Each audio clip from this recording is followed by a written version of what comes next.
I standing in the aisle of this crappy military bus, bent over like a question mark because my head was literally pushing against the ceiling.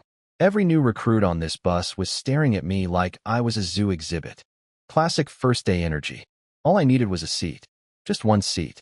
Maybe two, honestly, because I'm basically the size of a refrigerator that ate another refrigerator. I spotted some space in the back row. One guy was sprawled across 3 seats like he owned the whole bus. Skinny dude with a tough guy face, scrolling his phone, radiating, "Don't mess with me" vibes. He had a scar on his arm he was trying to hide with foundation. Real street gangster stuff, apparently. I asked him politely. Well, as politely as I can. People tell me my normal speaking voice sounds like someone dropped a bowling ball into a drum set. Not my fault. I just asked if the seat was free. This guy didn't even look up, just snorted through his nose like an annoyed cat and told me to go away because he needs 3 seats for his stuff. Brother, I have been standing hunched over for 40 minutes. My spine is filing a complaint. So I said, "There's no seats left." He started yelling something about how I should figure it out myself, and then he looked up. The exact moment his eyes reached my face was genuinely beautiful. I watched his expression go through about 7 stages in 2 seconds. Annoyed, confused, shocked, terrified. Oh God. God. Full system shut down. His mouth just hung open. The tough guy attitude evaporated like a puddle in the desert. I swear I saw his soul leave his body for a second. Then he launched off that seat like it was spring-loaded.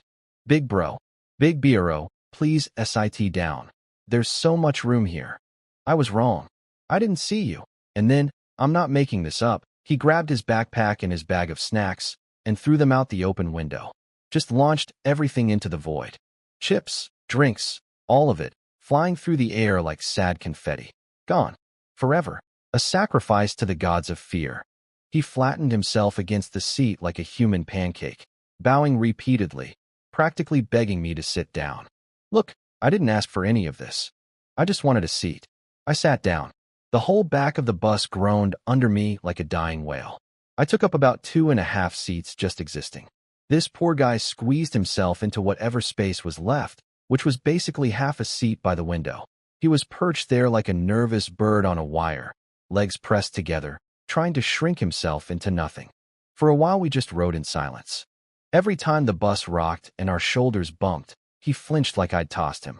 Eventually he worked up the courage to speak again, whispering like he was defusing a bomb. Big bro, how did you get into the army? Isn't there a height and weight limit? You're just so large. I told him the truth. Special Border Defense recruitment. Short answer. I'm not great at small talk. Also, my voice scares people even when I whisper, so I try to keep it brief. He seemed satisfied, or at least too scared to ask more questions. But here's the thing nobody on that bus knew. Here's what Mr. Window Snack Thrower definitely didn't know. Behind this body that looks like it could rip a tiger in half with its bare hands, my brain was running a completely different program. I was sitting there, staring out the window, thinking, everyone says the military is strict. Harsh hierarchy. The veteran soldiers have all kinds of ways to mess with the new guys. When I get to base, are the older soldiers going to bully me? Yeah, that's me. 2.5 meters of pure muscle, terrified of hazing. The bus finally stopped in the middle of nowhere. Dust everywhere. Dry air. Welcome to Lanzhou, where the scenery is rocks, more rocks, and flat desert. Beautiful. Some officers started screaming at us to grab our bags and get off. Everyone poured out like dumplings falling into a pot. Clumsy, bumping into each other, slightly panicked. Lu Lang, my new best friend who threw his snacks out the window for me, was practically glued to my back the whole way down. I think he was using me as a shield. Or maybe he was just too scared to be far from me now. Stockholm Syndrome works fast, I guess. A lieutenant with a clipboard was waiting outside, looking like he'd never smiled a day in his life. He started calling names. Li Wei, here. Li Chong, here, standard stuff. Then he called Lu Lang, who jumped like someone poked him with a stick. Then the officer looked at his list, paused for a second, probably double-checking he was reading it right, and called my name. Chen Jinmeng, I said, here, in my normal voice. 3 guys in front of me flinched so hard their knees buckled. I wasn't even trying to be loud. This is just how I sound. I've accepted it. I stepped into line and ended up right behind Lu Lang. I could literally see the hair on the back of his neck stand up. Poor guy. I'm not going to hurt you, man. I just want to survive this. So we started marching toward the barracks. And by marching, I mean stumbling in a vaguely forward direction while pretending we knew what we were doing. I was at the back of the line, towering over everyone like a cell tower in a parking lot. Now here's where it gets good. There were some veteran soldiers waiting for us near the barracks. They were hanging around, chatting, sizing us up the way cats watch mice. One sharp-eyed guy suddenly squinted at our group and nudged his buddy. "Hey, fatty, look at that. Why are these new recruits carrying a giant wooden post? Or is that a cement pillar? What kind of welcome ceremony is this? Since when do we make newbies haul construction materials on day one?" They were all squinting and arguing about what I was. A log, a pillar, a piece of industrial equipment.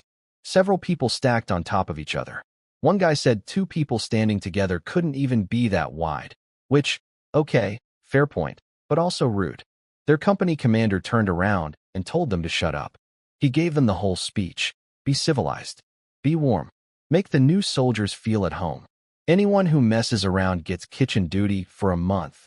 Instantly, every single veteran soldier put on the fakest warm smile you've ever seen. Oh, absolutely, Commander. We'll treat them like little brothers. Warmth. So much warmth. Meanwhile, everyone knew the civilized training thing was just a new slogan. They'd simply swapped punching you for making you do push-ups until your arms fell off. Progress. Then we arrived. We lined up in front of them, and every single veteran's eyes drifted to the back of the line. To me, the moment they realized I wasn't a pillar, a post, or a piece of heavy machinery, that I was, in fact, a human being wearing the same uniform as everyone else, their brains short-circuited. One guy's warm, welcoming smile froze on his face like a glitched screensaver.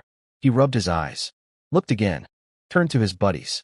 They all shared the same silent, wide-eyed look that roughly translated to, "What the hell is that thing, and why is it wearing our uniform?" And me? I was just standing there, trying to hunch down a little to seem less terrifying. Which of course made me look more terrifying, like a giant pretending to be small, which is somehow way scarier than a giant just being giant. Inside my head, one thought on repeat: please be nice to me. Please be nice to me. Please be nice to me. The company commander, Commander Jingjun, stepped up to give us the welcome speech. I noticed his eye twitched when he looked at me. Just a tiny twitch. Very professional, very controlled. But I saw it. I always see it. He did the whole thing. "Welcome to First Company. This is your home. This is your battlefield. 3 months. We'll turn you into real soldiers." Standard military pep talk. I've heard it before in movies. Sounded cooler in movies. Meanwhile, I was standing at the back of the line, trying my absolute best to shrink. Which is like asking a mountain to be a hill. Doesn't work.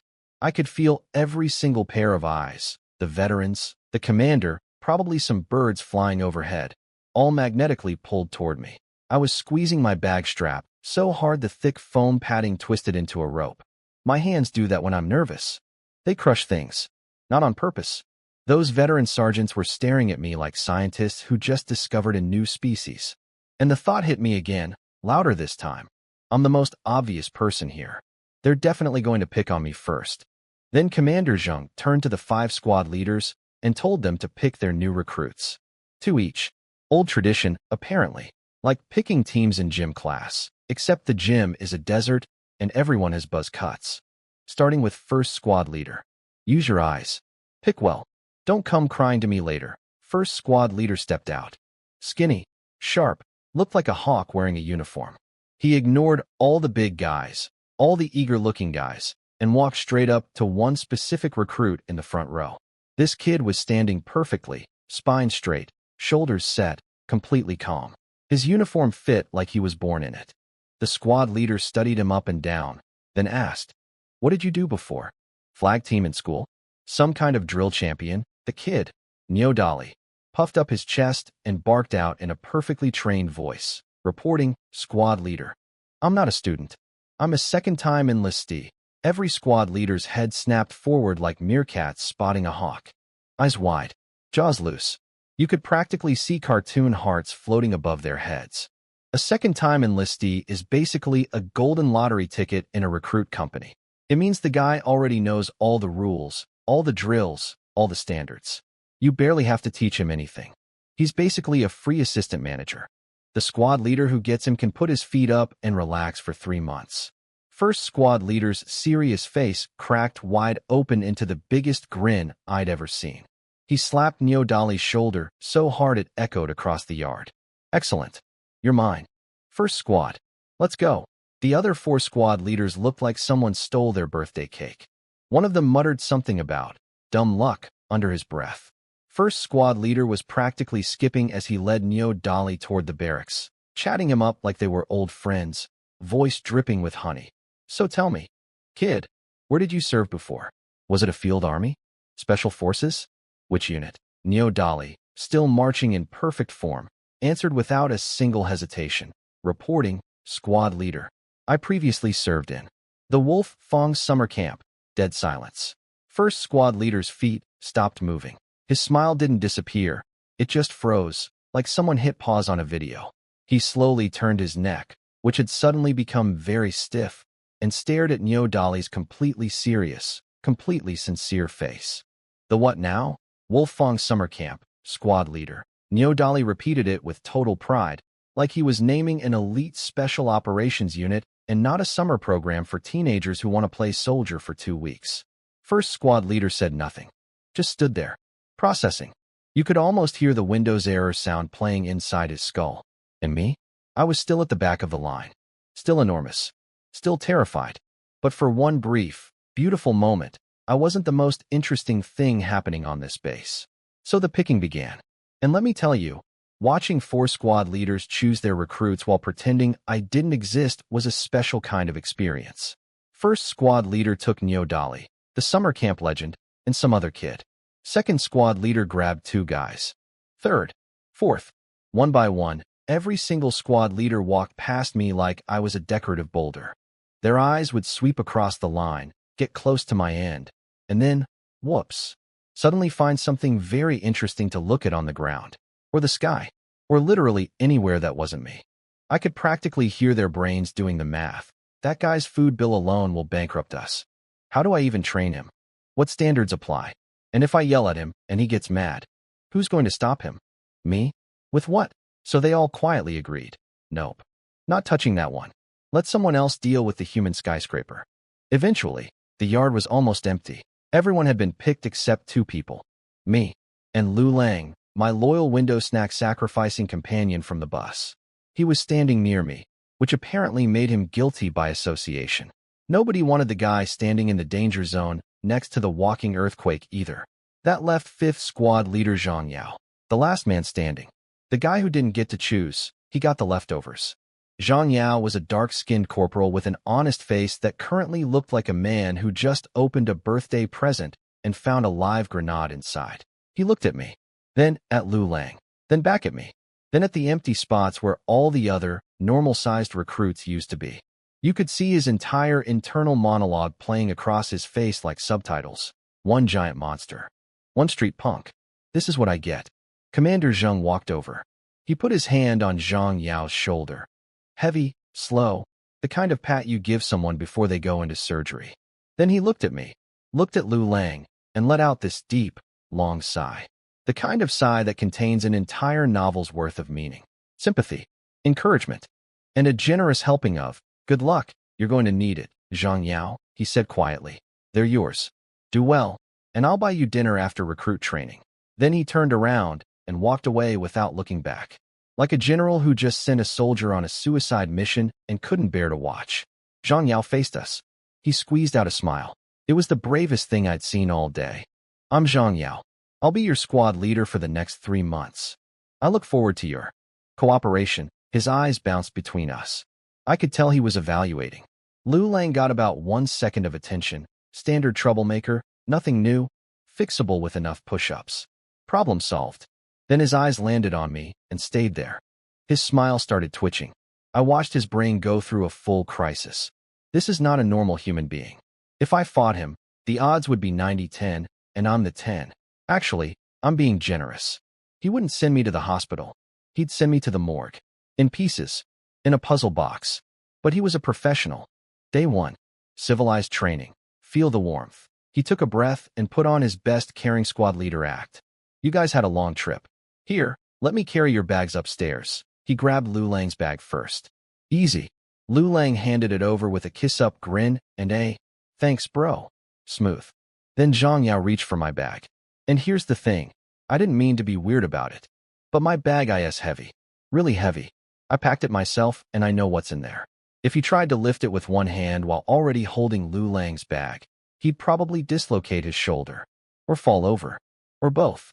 In front of everyone. On his first day as our squad leader. I couldn't let that happen to him. That would be cruel. So I pulled my bag back just a little, barely half an inch, just enough that his hand missed the strap. And I said, as gently as I possibly could, "Squad leader, my bag is heavy. You can't lift it." I was trying to be considerate. I was trying to save him from embarrassment. But judging by the look on his face, what he heard was something closer to a threat. Zhang Yao didn't look at me again after the bag thing. He just wiped his hand on his pants like he'd touched something radioactive, made a joke about how 5th Squad would never need help carrying heavy stuff, and walked toward the barracks. His back was stiff. The kind of stiff that says, I am absolutely not scared, while being absolutely scared. Lu Lang scurried after him like a nervous puppy. I picked up my bag. It's heavy for normal people, not for me, and followed. Then I stepped on the stairs. The entire staircase screamed. I'm not exaggerating. Every single step I took, the metal joints and wooden boards let out this horrible groaning noise, like the building itself was begging for mercy. The whole stairway was shaking, vibrating, having a panic attack. Zhang Yao was ahead of me, and I could see his shoulders tense up with every creak. He was walking very carefully now, like the stairs might collapse at any moment. Which, honestly, was a reasonable fear.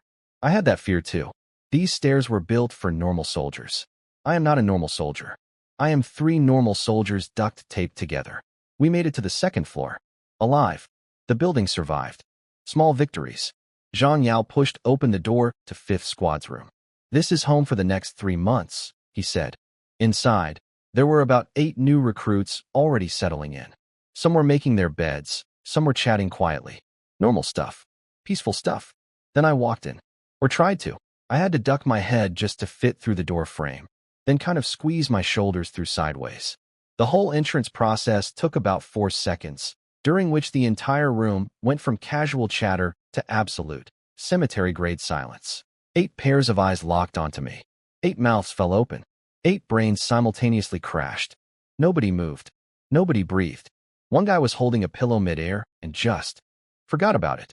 Another had been folding a blanket and froze like a statue in a museum. I could practically read their thoughts floating above their heads like cartoon bubbles. What I asked that? That's our roommate. How do we sleep in the same room as that? Oh God, he looked at me. He looked at me. I'm going to die. I should not have made eye contact. I'm used to this. This is my whole life. Walk into a room. Everyone freezes. Someone probably cries. Standard Tuesday for me. I just stood there quietly and looked at Zhang Yao, waiting for him to tell me which bed was mine. That's all I wanted. A bed. Somewhere to put my stuff. Maybe some peace and quiet. Zhang Yao clapped his hands and tried to break the tension. His voice was doing that thing where it's trying very hard to sound warm and casual, but is actually slightly cracking with stress. What are you all staring at? Welcome your new comrades. This is Chun Jinmong, and this is Lu Lang. They're in our squad now. Find an empty bed and settle in. He almost pulled it off. The room was just starting to unfreeze. Someone blinked. Someone exhaled. The tension was cracking. And then I ruined everything. See, I had looked around the room and noticed something important. Something about the beds. Something I needed to address right now before it became a problem. So I said, wait. I said it in my normal voice, which, as established, sounds like thunder rolling through a canyon. In the tiny metal-walled room, it bounced off every surface and hit everyone from 6 directions at once. Zhang Yao's whole body jolted like someone jabbed him with a cattle prod. The bag he was holding almost hit the floor. He turned toward me so slowly I could hear his neck creaking, face going pale, eyes wide. All 8 recruits refroze. Harder this time. Like they'd been dipped in liquid nitrogen. And there I was, just standing in the doorway, blocking out the sunlight like a solar eclipse with legs, looking at Zhang Yao with what I thought was a perfectly calm and reasonable expression. I just had a question about the beds. That's all. Just a simple, normal question. Why does everyone always look at me like I'm about to eat them? So when I said, wait, apparently I caused a small disaster. One kid, The nervous-looking one who'd been barely holding it together since I walked in, stumbled backward, slammed into a bunk bed with a loud clang, and almost started crying. His eyes went red, his lip was shaking, and he was biting down so hard trying not to sob that I thought he might draw blood. He looked like a chihuahua who just saw a dinosaur walk into the pet store. I made a guy almost cry by saying one word. A new personal record. Zhang Yao turned to face me with the slowest neck rotation in human history. His smile was now the kind of smile you see on people who are about to be eaten by a bear but are trying to stay calm because they read somewhere that bears respect confidence. W.H. What? What is it? Comrade. C.H. Xinjianmong. He was stuttering. My squad leader was stuttering at me. This was going great. Here's what happened in my head. I looked at the beds. Standard military single beds. Now, I don't know who designed these beds, but they were clearly built for humans in the normal size range. I am not in the normal size range. If I lay down on one of those things, my legs would hang off the end like a giraffe sleeping in a bathtub. One roll in my sleep, and the whole bed becomes modern art. So I pointed at an empty spare bed by the wall and asked a very simple, very reasonable question. Squad leader, the bed is too small. Can I take that spare one over there and push them together? That's it. That's all I wanted. 2 beds side by side, so I could sleep like a human being instead of a folding chair. But in the half-second before Zhang Yao answered, I saw something flash across his face. Something tense. Something annoyed, maybe? My stomach dropped. Oh no. Did I just break a rule? Can you not move beds? Is this one of those strict military things? Am I already in trouble on day 1? Are they going to use this as an excuse to punish me? I almost backed down. But then I looked at that tiny bed again and imagined trying to fit on it. My feet would be in the next room. The bed frame would surrender by midnight. So I added, a little quieter, it's just 1 bed is really too small. Only if I push 2 together would it be enough for me to lie down. Maybe. That last word came out as a question. I heard it leave my mouth and immediately wanted to take it back. 250 centimeters of solid muscle, asking permission to sleep in a voice that sounded almost shy. Embarrassing. Absolutely embarrassing. But then something magical happened. Zhang Yao's entire body deflated, like a balloon that had been stretched to its limit, and someone finally untied the knot. All the tension, all the fear, all the, oh God, he's going to kill me, energy just whooshed right out of him. His face went from terrified to confused to relieved so fast, it was like watching a time-lapse of weather. That's what this is about, he actually laughed. A real laugh. The first genuine sound he'd made since meeting me. No problem. Of course no problem. That spare bed is just sitting there doing nothing. Take it. Push them together. You need help? He was so happy I wasn't about to start a fight that he probably would have given me 4 beds if I'd asked. I was surprised. I honestly expected him to say no, or to make it difficult, or to use it as some kind of power move. That's what I'd been warned about, that squad leaders find excuses to make your life hard. But he just said yes, immediately, like it was nothing. So I looked at him and said, "Thank you, squad leader. I don't need help.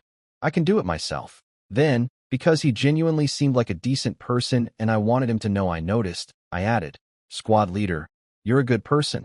I meant it exactly as it sounded. No tricks, no sucking up. He had a real problem dropped on him. Me. And he didn't make it worse. In my book, that makes you good people. Zhang Yao's face did something I didn't expect. He looked happy, almost glowing, like a kid who just got a gold star from a teacher. He puffed up his chest, which, compared to mine, was like a sparrow trying to look tough next to an eagle, but I respected the energy. Of course. Go ahead, set it up. Everyone else, stop staring and get your stuff sorted. Lu Lang, your bed's over there. Suddenly he was commanding again. Confident. Loud. My one little compliment recharged him like a battery. The room started moving again. People unpacked. People breathed. The ice was cracking. I walked over to the spare bed. Standard military iron frame bunk. These things are heavy. Normally takes 2 guys to carry one. I grabbed it with one hand and lifted it up like it was a stool. I could feel every single eye in the room lock onto me again. Not with terror this time. More like the way you'd watch a nature documentary about something that shouldn't exist, but definitely does. I carried it across the room, set it next to my other bed, and pushed them together. Done. My new super bed. Still probably too small, but at least I could lie down without my feet filing a missing persons report. The almost crying kid from earlier was peeking at me from behind his pillow. The look on his face said, he just picked up a bed with one hand. One hand.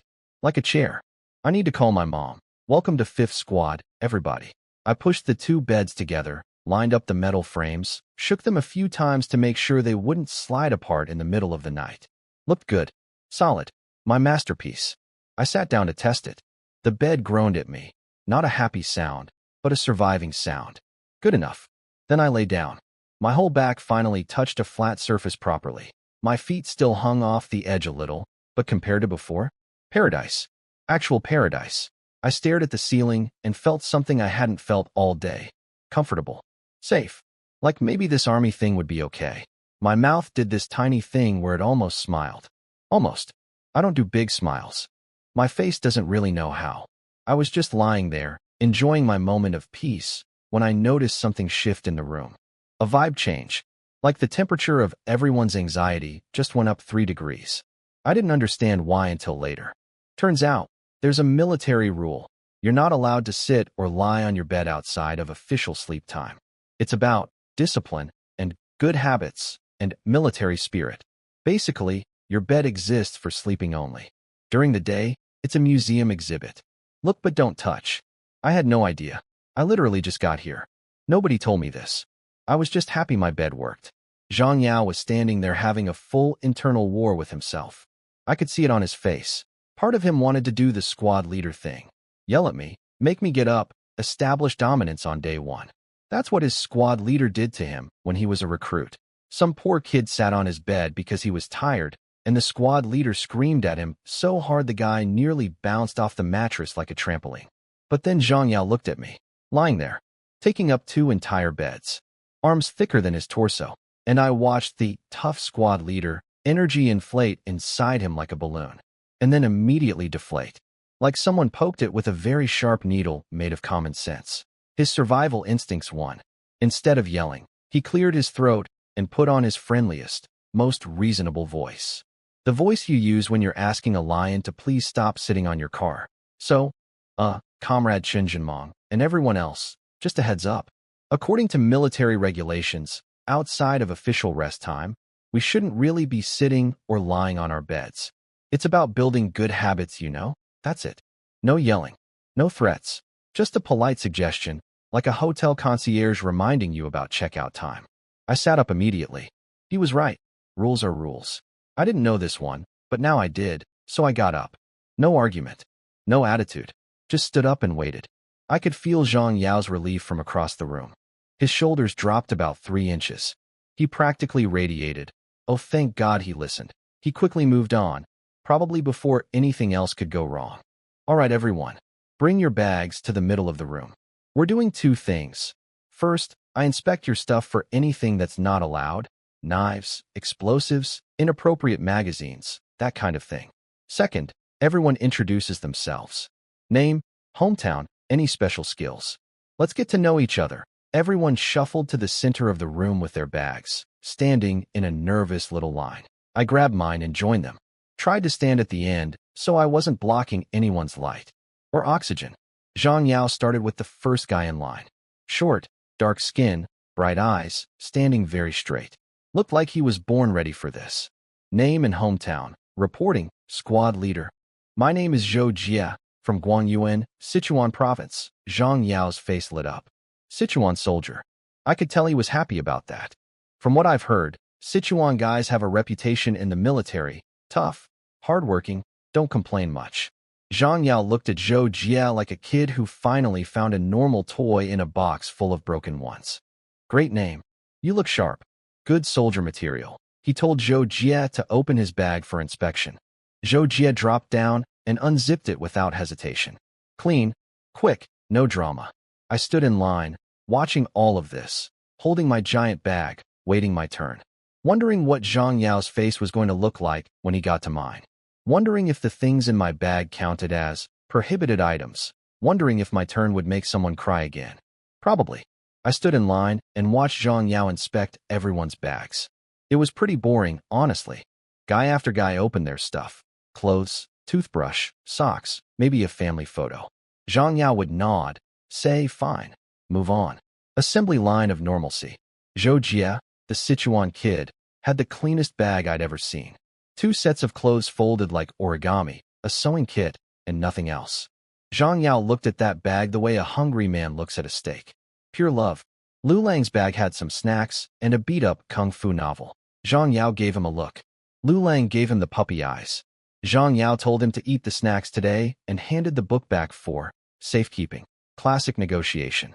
Everything was going smooth. Zhang Yao was relaxing.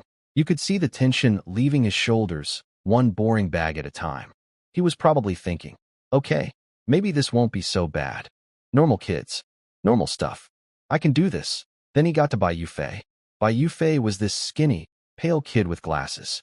Looked like he belonged in a library, not a military base. Quiet voice, bookish face. I'm Bai Yufei from Lanzhou, local kid. Nothing special. Zhang Yao squatted down and started going through his bag. Clothes, a couple books, standard stuff. Then his fingers hit something at the bottom. Something hard. Something metal. He pulled it out. I was standing close enough to see what it was, and even I raised an eyebrow. It was a military shoulder insignia. Not just any insignia, 2 thick bars with 4 stars. Senior colonel rank. That's a very high-ranking officer's badge. The kind of thing you absolutely, positively do not find in a random new recruit's backpack. The kind of thing that could get you in serious trouble just for having it.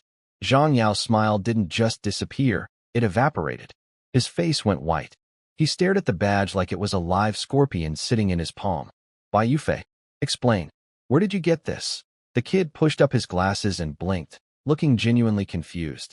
Like he had no idea it was there. Oh, that?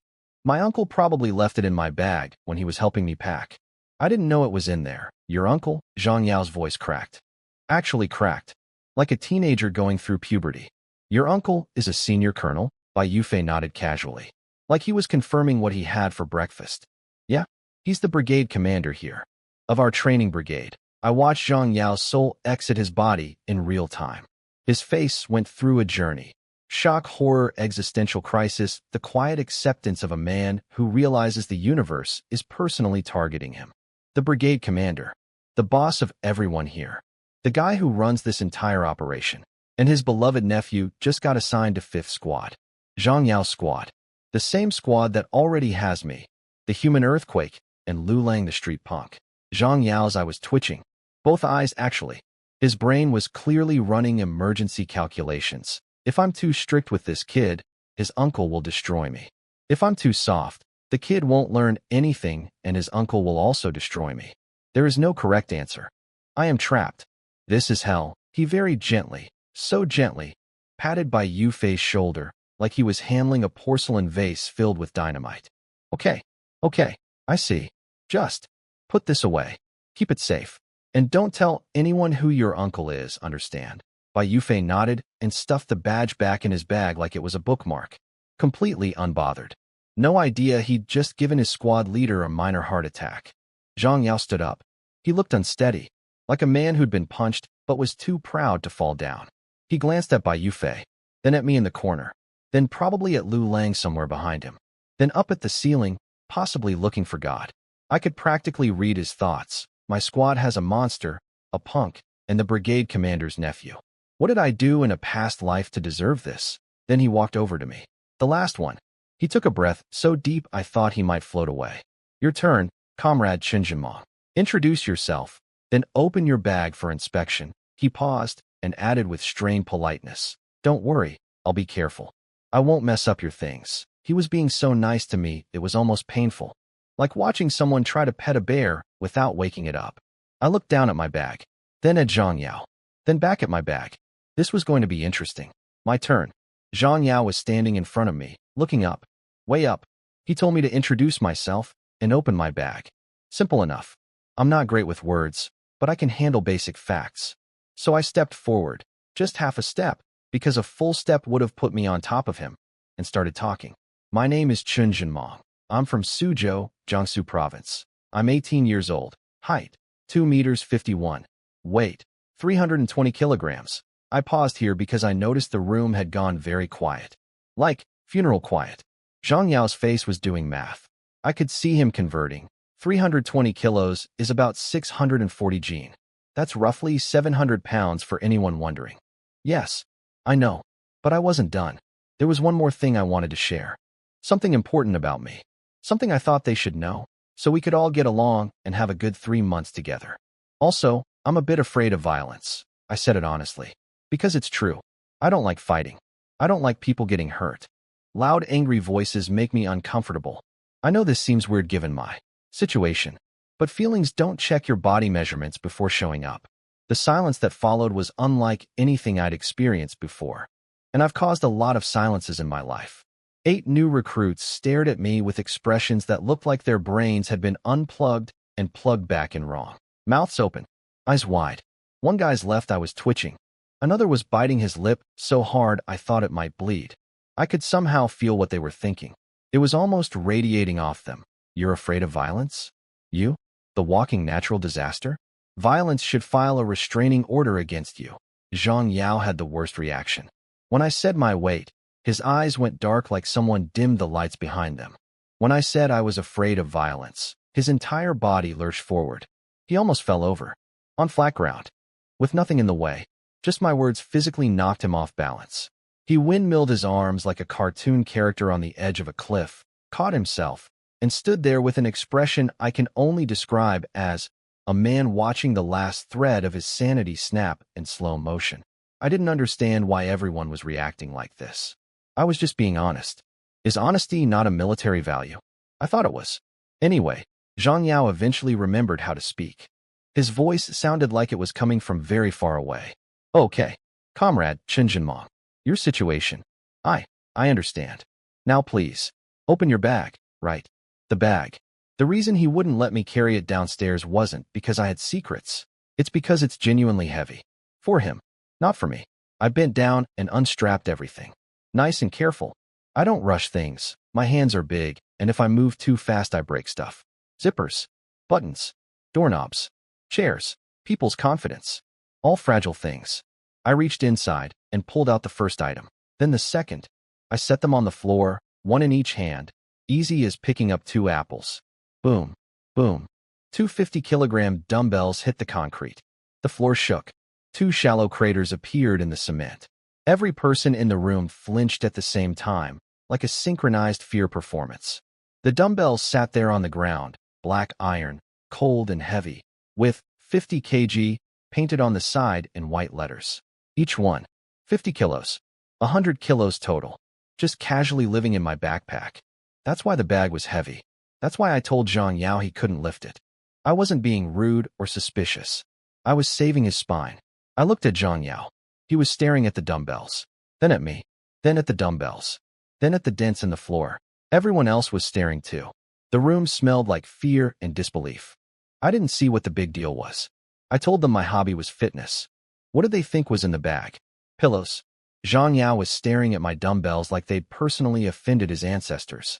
Then, I don't know why, he squatted down and tried to pick one up. Oh no.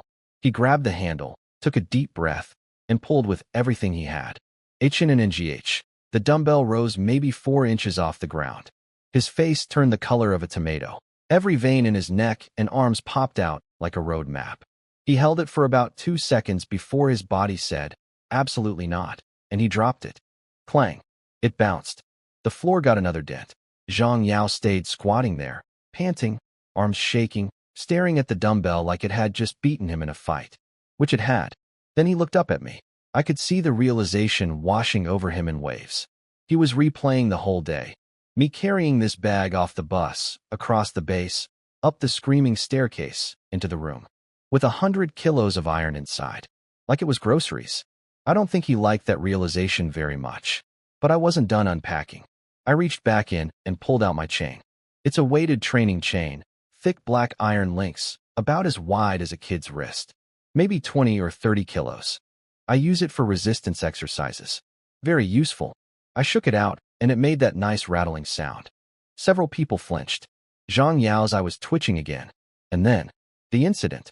As I pulled the chain out, a small bag came with it. Just a regular clear plastic Ziploc bag that had been sitting at the bottom of my pack. It fell out and landed next to the dumbbells with a soft plop. It was full of white powder. The room stopped breathing. I mean completely stopped. You could have heard a mosquito blink. Every single pair of eyes in the room locked onto that little bag of white powder like it was a ticking bomb. I could feel the temperature in the room drop by about 10 degrees. Let me paint the picture from their perspective. A giant man who looks like a crime boss, who carries chains and 100-kilo weights in his personal bag. And now there's an unmarked bag of mysterious white powder on the floor. Yeah, I get it.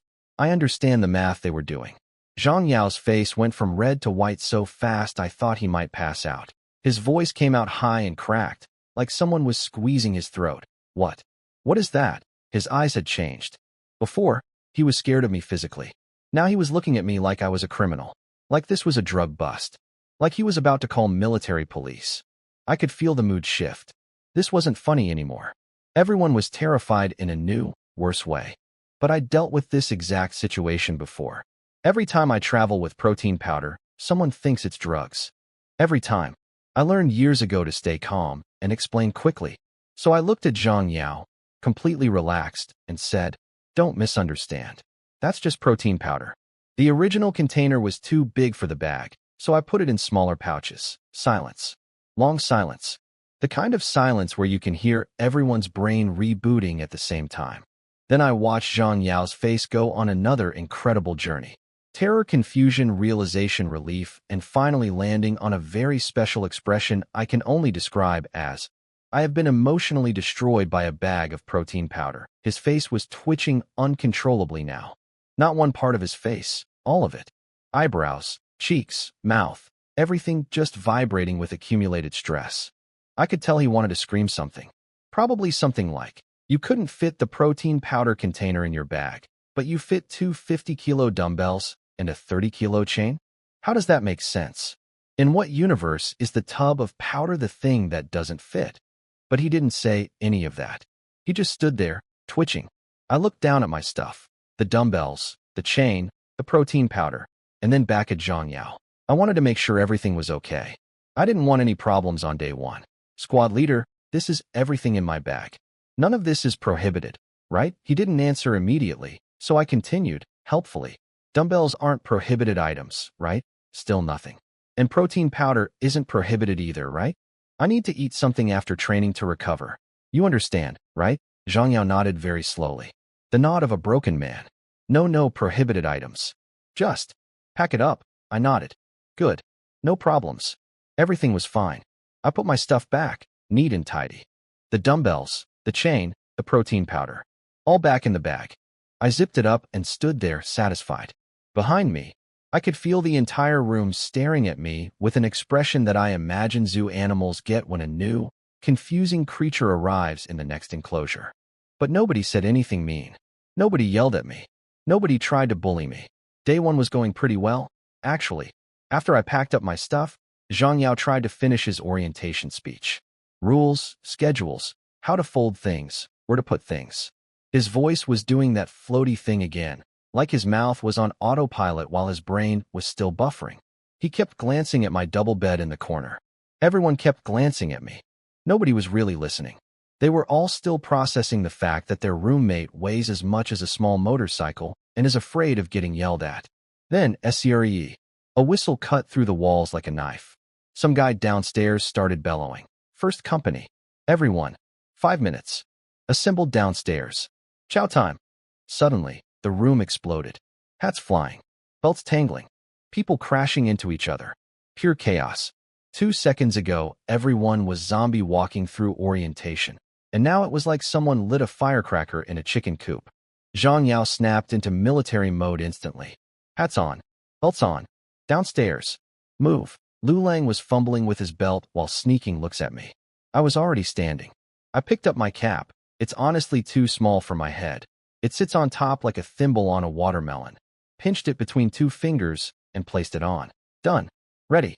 Zhang Yao looked at me and his voice went soft again.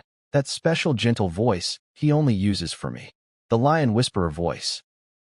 Xiao Chun. Just stand at the back of the line, okay? Yeah. Obviously. Where else would I stand? The front?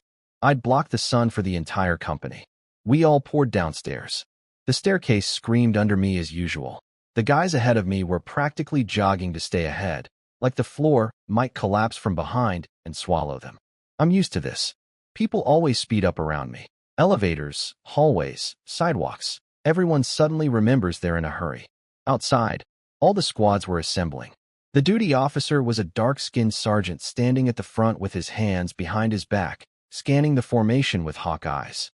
He looked annoyed, probably because 60 new recruits were stumbling around like drunk penguins trying to form straight lines. Zhang Yao slotted me into the very end of the formation. Last row, last spot, as far back as physically possible. Smart move, but it didn't matter. I was still the most visible thing on that entire field. Standing at the back of the formation, I stuck out like a 2.5-meter giant standing behind a bunch of normal-sized teenagers. There's no metaphor needed. The reality is already ridiculous enough. My shadow alone covered half the formation. The duty officer was about to give his pre-meal speech. I could see him inflating, getting ready. Chest out, chin up, that classic. I'm about to lecture you for 10 minutes, energy. He started scanning the lines from front to back, doing his final check. And then his eyes reached me. He froze, like someone pressed pause on a remote. His mouth was already opening to say the first word of his speech, but it just stopped, hung there. His jaw moved, but nothing came out, like a fish on land. I was just standing there, straight posture, eyes forward, face neutral, doing absolutely nothing wrong. Being a model soldier, honestly. But apparently my version of standing quietly is other people's version of, oh God, what is that thing and why is it staring into my soul? The duty officer's planned speech died in his throat. I could see it happening. All those prepared words about cafeteria rules and food waste and military discipline just evaporated from his brain like morning dew. He stared at me for what felt like 30 seconds. His face cycled through confusion, disbelief, and a specific shade of existential dread. Then he gave up. Whatever 5-minute lecture he had prepared, he threw it in the trash. He just blurted out at twice his normal volume. Welcome, new comrades. Long pause. Eyes looking everywhere except at me. So, in our unit, before meals, we sing. To build morale. Unity is strength. Ready, sing. His voice cracked on, sing. The entire company started singing. Badly. Out of tune. Wrong lyrics, zero energy. It sounded like a room full of cats learning to yodel. Nobody knew the words. Half the guys were mumbling. The other half were just moving their mouths. The duty officer didn't correct anyone, didn't stop to make us restart, didn't do any of the tough guy stuff he obviously had planned. He just waved his hand mechanically, counting the beat, thinking one single thought on repeat. Finish the song. Get them into the cafeteria. Stop looking at the back row. Every time I look, I lose a year off my life. The song ended. It was terrible. The duty officer immediately yelled, "Great singing. First company. To the cafeteria. March." He called it great singing. It was the worst singing in military history. He just wanted this to be over. And honestly, same. I was starving. 320 kilos doesn't fuel itself. As we marched to the cafeteria, I noticed the duty officer standing frozen behind us, watching me walk away like a man who just survived a natural disaster. I heard him grab Zhang Yao on the way in, whispering something urgent. I couldn't catch all of it, but I definitely heard the words, Godzilla, and 8 years in the military, and I almost couldn't speak. Poor guy. I was just standing there. Anyway, food. Finally. I was starving. My body burns calories like a furnace burns coal. A normal person skips lunch and feels a little hungry. I skip lunch and my muscles start sending angry letters to my stomach. The cafeteria smelled incredible. The kitchen crew had gone all out for our first meal. 6 huge steel pots lined up on the tables. Beef stew with potatoes, braised chicken, twice-cooked pork with garlic sprouts, tomato and egg. So much egg you could barely see the tomato. Plus vinegar cabbage and stir-fried bean sprouts. There was a massive vat of white rice, and, in the center of it all, a giant basin of fresh noodles with different sauces on the side. Apparently, there's a military tradition. Noodles for your first meal when you arrive, dumplings for your last meal when you leave. Welcome noodles, goodbye dumplings. The noodles mean long and smooth. Hoping your military career goes well. Nice tradition. I liked it. I also liked that there was a lot of food. I sat down and stared at those noodles. My stomach was making sounds like a diesel engine starting up. Everything looked amazing. I wanted all of it. Immediately, I looked around. Nobody was moving. All the new recruits were just sitting on their benches, staring at the food but not touching it. Nobody was getting up. Nobody was grabbing plates. They were all just sitting there, looking nervous, glancing at each other. I didn't understand. The food was right there. We were told to come eat. So, why wasn't anyone eating? Nobody explained anything to me. Zhang Yao was still outside talking to the duty officer. No instructions. No announcement.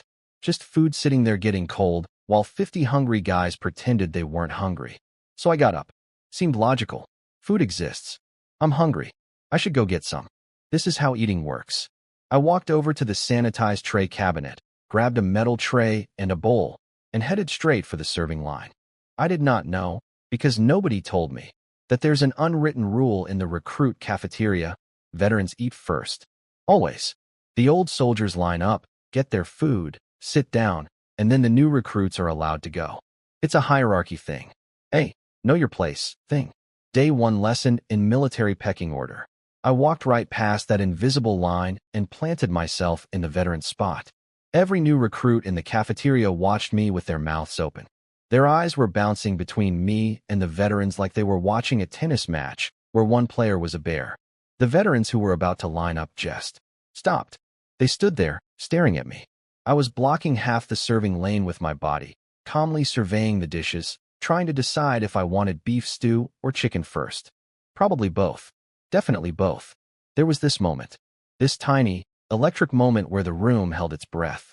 By all rights, some veteran should have barked at me. HEY. New recruit. Back of the line. Learn the rules. That's what's supposed to happen. That's the tradition. That's the whole point. But nobody said a word. The veterans looked at each other. One of them opened his mouth, then closed it. Another one's eye twitched. A third one seemed to be doing some very rapid mental math about the cost-benefit ratio of telling a 320-kilogram giant to go sit down. The math was not in their favor.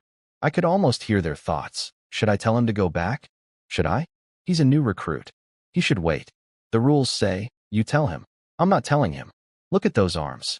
Those arms have arms. If I say something and he takes it the wrong way, nobody here can help me. The company commander himself couldn't help me.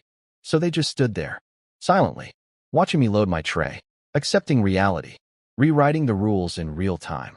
And me? I had absolutely no idea any of this was happening. I was just thinking about noodles. The veterans let me go first. How nice of them. They even stepped back a little and lined up behind me. Very polite army. I was starting to think all those worries about bullying were overblown.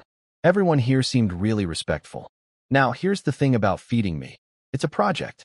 I grabbed a bowl and went for the noodles first. There was a big ladle sitting in the pot. I scooped up a full load, flipped it into my bowl. Good start. But I looked at it and thought, that's maybe a quarter of what I need. So I scooped again, packed it down, scooped again. My bowl now looked less like a bowl of noodles and more like a noodle volcano about to erupt. The kitchen guy standing behind the counter was holding his spoon in midair, completely frozen, watching me build Mount Noodle. Then I moved to the dishes. Braised chicken, 2 big scoops. Beef stew with potatoes, 2 big scoops. Twice cooked pork, 2 big scoops. Tomato and egg, 2 big scoops, eggs piling over the edges. Vinegar cabbage, 1 scoop. Bean sprouts, 1 scoop. I'm not unreasonable. Vegetables get single scoops. Then I grabbed a small bowl for sauce. Half tomato egg sauce, half fried bean sauce, mixed together, poured over the noodle mountain. Red and yellow rivers of flavor flowing down through the noodle canyons. Beautiful. A masterpiece. Chef's kiss, if my hands weren't completely full. My tray was a landscape at this point. Every compartment overflowing. Sauce threatening to spill over the edges like lava. The noodle bowl was so full it was structurally questionable. I had roughly 4 to 5 times what a normal person would eat. I could hear it. Behind me. The silence. The special kind of silence that happens when a large number of people are all thinking the same thing at the same time, but nobody dares say it out loud. One veteran, the guy who'd been telling himself, let him go first, how much can one person eat, was staring at my tray with the expression of a man who just learned Santa Claus isn't real. His entire belief system about portion sizes had been demolished. But I didn't notice any of that. I was focused. I had a mission. Get the food to the table without spilling it. I found Fifth Squad's table, set everything down carefully, just a small thud, very controlled, and sat on the bench. The bench protested a little, but held. Then I picked up my chopsticks and got to work. First, a massive bundle of noodles, dripping with sauce, into my mouth. The taste hit me, and I felt genuinely happy for the first time today. Warm, savory, perfect. Then a chunk of beef. Tender, rich, falling apart. Then some chicken. Then more noodles. Then pork. More noodles. Egg. Noodles. Beef. Noodles, noodles, noodles. I was in my zone. The happy zone. The zone where nothing exists except me and food. No scary veterans, no nervous roommates, no worries about bullying. Just flavor and fullness. This was the best part of the day. Apparently, the entire cafeteria was watching me eat. I didn't know this at the time. I found out later that conversations stopped at multiple tables. People at the other end of the room were craning their necks to watch. I was told it looked like a nature documentary, like watching a whale feed. One guy reportedly whispered, "Where does it all go?" And his buddy whispered back, "Don't ask questions you don't want answers to." Zhang Yao walked in right in the middle of my performance. I saw him stop at the doorway. Look at me. Look at my food mountain, which was already half demolished by this point, and put his hand over his face. Just covered his forehead and stood there for a second, processing. I think he was calculating our squad's food budget for the next 3 months. He didn't say anything to me, though. Just sighed and started taking care of the other guys. I appreciated that. I was busy. The noodle mountain was disappearing fast. The beef stew was gone. The chicken was history. I was working through the pork when the other squad's recruits finally started lining up for their food. Normal order was resuming. Everyone was eating. The cafeteria noise came back. Life went on. And me? I was just a guy enjoying his welcome noodles. Long and smooth, they said. Hoping for a long and smooth military career. I was going to need more noodles, though. Definitely more noodles. I finished my first round in about 3 minutes. Cleaned the plate so thoroughly it looked like it had never been used. Not a grain of rice, not a drop of sauce, not a single molecule of food left. When I eat, I don't waste. Every calorie matters when you're my size. But here's the problem. I was about 1/3 full. 1/3. That mountain of food.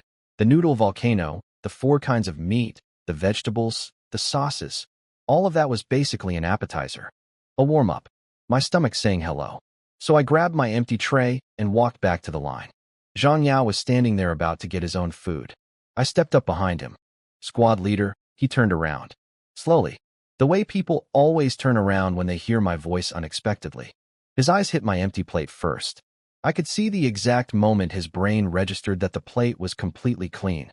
His face went through that familiar journey. Confusion, disbelief, horror, math. Big Chun. He'd stopped calling me. Little Chun. Good decision. You ate that fast? Are you still hungry? I nodded. Honestly. Yes, squad leader. That was only about 1/3 of what I need. I paused, because a worry had been growing in my mind. In some places, I'd heard, they only let you eat 1 serving. What if the army was like that? What if they rationed the food? What if I had to survive on 1 tray per meal for 3 months? That thought scared me more than any veteran ever could. Squad leader. Does the army not allow seconds? Can you only get food once? Zhang Yao made a sound like someone stepped on a cat. A sharp inhale through his teeth, almost a hiss. His face drained of color. Then he absolutely panicked. Not scared panic. More like, oh God, I need to fix this immediately before this giant man thinks we're going to starve him. Panic. No, no, no. Absolutely not. Of course you can get more. Eat as much as you want. The army has plenty of food. There's no limit. That's an old rule. Gone. Extinct. Eat until you're full. He practically shoved me to the front of the line, stepping aside, waving me forward with both hands like a traffic controller guiding a plane to its gate. Go, Big Chun, go. Get in front of me. Take whatever you want. Don't be shy. You need energy for training. I appreciated his enthusiasm. Very supportive squad leader.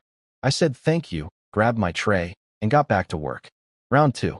Noodles, 2 more giant scoops, packed tight. Chicken, 2 scoops. Beef, 2 scoops. Pork, 2 scoops. Egg, 2 scoops. Vegetables, 1 scoop each. Sauce, poured generously. Another magnificent food mountain, born in my hands. I carried it back to the table and resumed eating. I was happy. The food was good. The army fed you well. My fears about being starved were completely unfounded. This was great. What I did not realize, because I was very focused on eating, was that I was causing a food crisis. See, the kitchen had prepared enough food for the entire company. A carefully calculated amount based on normal human appetites. What they had not calculated for was me. My 2 trips through the line had consumed roughly what 8 to 10 normal soldiers would eat. The noodle basin, that huge, ceremonial welcome noodles basin, was going from full to half to shallow to basically empty. The meat dishes were vanishing. The chicken was gone. The beef was just brown liquid with some sad potato fragments floating in it.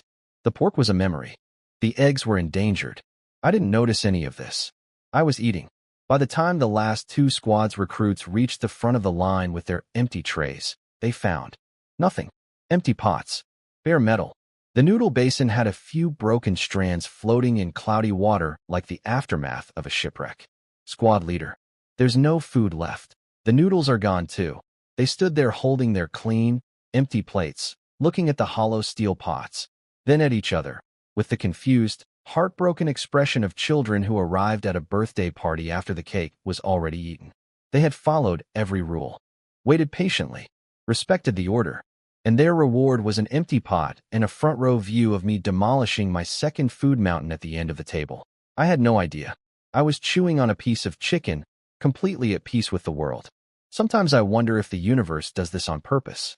Puts me in situations where I accidentally cause small disasters just by existing normally. Eating a normal amount of food, for me, and accidentally starving 2 entire squads. Being me is complicated. I was halfway through round 2, happily chewing, completely in my own world, when apparently a war broke out behind the scenes. I didn't know any of this was happening at the time. I learned the full story later, but it's too good not to tell. So the duty officer saw the empty pots, panicked, ran to the kitchen, burst through the curtain and found the head cook, a guy everyone called Old Ma. 10 years in the army, 10 years cooking, a man who had never, in his entire career, run out of food. His professional pride was built on one simple fact. He always made enough. Always. Old Ma, we have a problem. The food ran out. Last 2 squads have nothing. Old Ma's cigarette almost fell out of his mouth. What? Are you messing with me? I've been doing this for 10 years. I prepared food for 110 people. We only have 100. There's no way it ran out. He slammed his menu on the counter. His face turned purple. In his mind, there was only one possible explanation.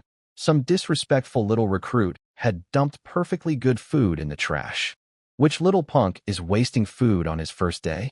I'll destroy him. He ripped off his chef hat, shoved past the duty officer, and stormed into the cafeteria like an angry bull looking for the guy in the red cape. The duty officer was trying to explain, no, it's not waste, it's this one guy who, but Old Ma wasn't listening. He was on a mission. 10 years of cooking pride were on the line. He went straight for the slop buckets first. If someone was dumping food, the evidence would be there. He bent over and looked inside. Empty. Spotless. Not a grain of rice. Not a noodle. Not even a bone. Just clean wet metal. I could imagine his face at that moment. The anger flickering, replaced by confusion. If nobody threw food away, then where did it go? 110 servings of food doesn't just vanish into thin air. Unless someone ate it.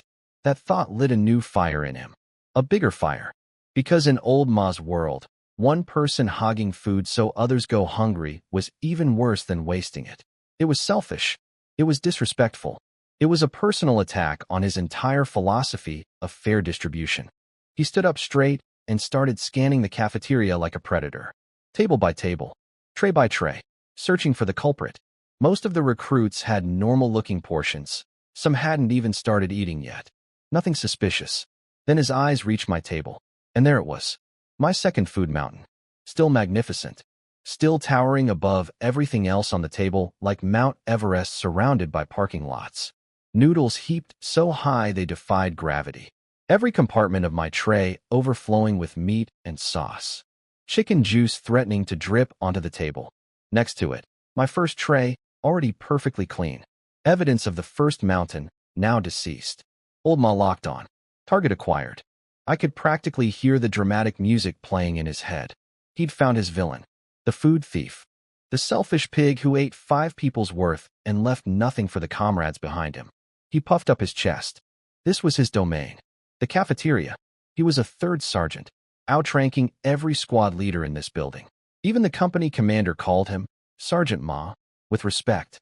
He had the authority, the seniority, and the righteous fury of a man whose cooking had been disrespected. He started marching toward me. Big steps. Angry steps. The kind of walk that says, someone is about to get the lecture of their life. And me? I was sitting there, shoving noodles into my mouth, completely unaware that the angriest cook in the Chinese military was bearing down on me like a guided missile. I was about to have a very interesting conversation. I was minding my own business, eating my noodles, living my best life. Then some guy appeared next to me. I didn't see him at first because he was short, maybe 170 centimeters, and I was focused on my food. He was standing right beside my seat, looking around wildly, like he was searching for someone. He seemed really angry about something. Face all red, veins popping, full attack mode. Then he leaned sideways to look past my food mountain, and bonk. His forehead slammed directly into my stomach. I barely felt it. It was like being poked with a finger. Maybe a little ticklish. But he bounced off me like he'd walked into a concrete pillar, grabbing his head, eyes watering, stars probably spinning around his skull like a cartoon. He hadn't even finished his swear word when I looked down at him and said, "Old soldier, what are you looking at?" I was genuinely confused. This random guy had charged over to my table, was snooping around my seat, had butt my abs, and was now standing there holding his forehead. What was happening? Was this some kind of military greeting I didn't know about? He looked up at me, very slowly. I've seen this exact sequence many times. It always goes the same way. First they see my stomach, then my chest, then my arms, then, finally, my face. And at each stage, their expression gets a little worse. By the time they reach my eyes, they usually look like they've just discovered that dinosaurs aren't extinct after all. Old Ma. That's who this was, the head cook, the 10-year veteran, the pride of the kitchen, completed this journey in about 4 seconds. When he reached my face, every molecule of anger drained out of him like water from a bathtub. His prepared speech, his righteous fury, his 10 years of seniority, all of it just vanished. He stood there with his mouth open. No words, no sound, just a man experiencing a factory reset. I waited for him to say something. He didn't. He just kept standing there, staring at me, blocking my eating space. It was awkward, and honestly, a little annoying. I was hungry, and this stranger was hovering next to my food like a confused seagull. So I did the practical thing. I reached over, grabbed the back of his shirt collar, lifted him up, moved him about a meter to the side, and set him down in the aisle where he wouldn't be in the way. He weighed, 80 kilos? Felt like moving a chair. I didn't even have to put my chopsticks down. Wait, no, I did put them down. I'm not an animal. I have manners. I placed him gently on the ground, turned back to my food, and resumed eating. Problem solved. Behind me, Old Ma was standing in the aisle like a mannequin someone had left in the middle of a store. Frozen. His hand kept drifting up to touch the back of his neck, where my fingers had grabbed his collar. I think the sensation of being lifted off the ground and relocated like a piece of furniture was still processing in his nervous system. I went back to work on the food mountain. My system is efficient. Big clump of noodles, slurp, chew twice, swallow. Chunk of beef, 2 bites, gone. Chicken, barely need to chew, my jaw muscles handle it. The mountain was shrinking fast. I was in my rhythm. Nothing existed except the food and me. Old Ma, still frozen in the aisle, was watching this. I found out later that this was the moment his entire worldview collapsed. 10 years of carefully calculating portions. 10 years of pride in never running short. And now he was watching a single human being consume 5 people's worth of food at the speed of a vacuum cleaner, and he was beginning to understand, truly, deeply understand, where all his food had gone. It wasn't wasted. It wasn't dumped. It wasn't stolen by multiple people. It was in me. All of it. Going to exactly where it needed to go, fueling 320 kilograms of muscle that was afraid of violence and liked lifting heavy things. And the beautiful part? I was still thinking about round 3. Round 2 disappeared in about 2 minutes. Clean plate. Clean bowl. I even drank the last drops of sauce. Not a single calorie wasted. My body is a machine and machines need fuel. I wiped my mouth. Nothing fancy, just a quick swipe, and sat back for a second, feeling okay. Not great. Not full. Just okay. About 60%. I looked over at the serving table, hoping maybe there was more. Empty. Every pot scraped clean. The noodle basin looked like an abandoned swimming pool. The beef stew pot had nothing but a thin layer of brown sadness at the bottom. I frowned a little. Couldn't help it. This was disappointing. The army. Isn't that great? Huh? I muttered to myself. I only got to 60% full, and there's nothing left. I didn't think anyone heard me. I was wrong. Somewhere behind me, old Ma, the cook I'd recently relocated, was standing in the aisle having what I can only describe as a religious experience. My little comment about being 60% full apparently hit him like a lightning bolt. I found out later what happened in his brain at that moment. All the puzzle pieces falling into place at once.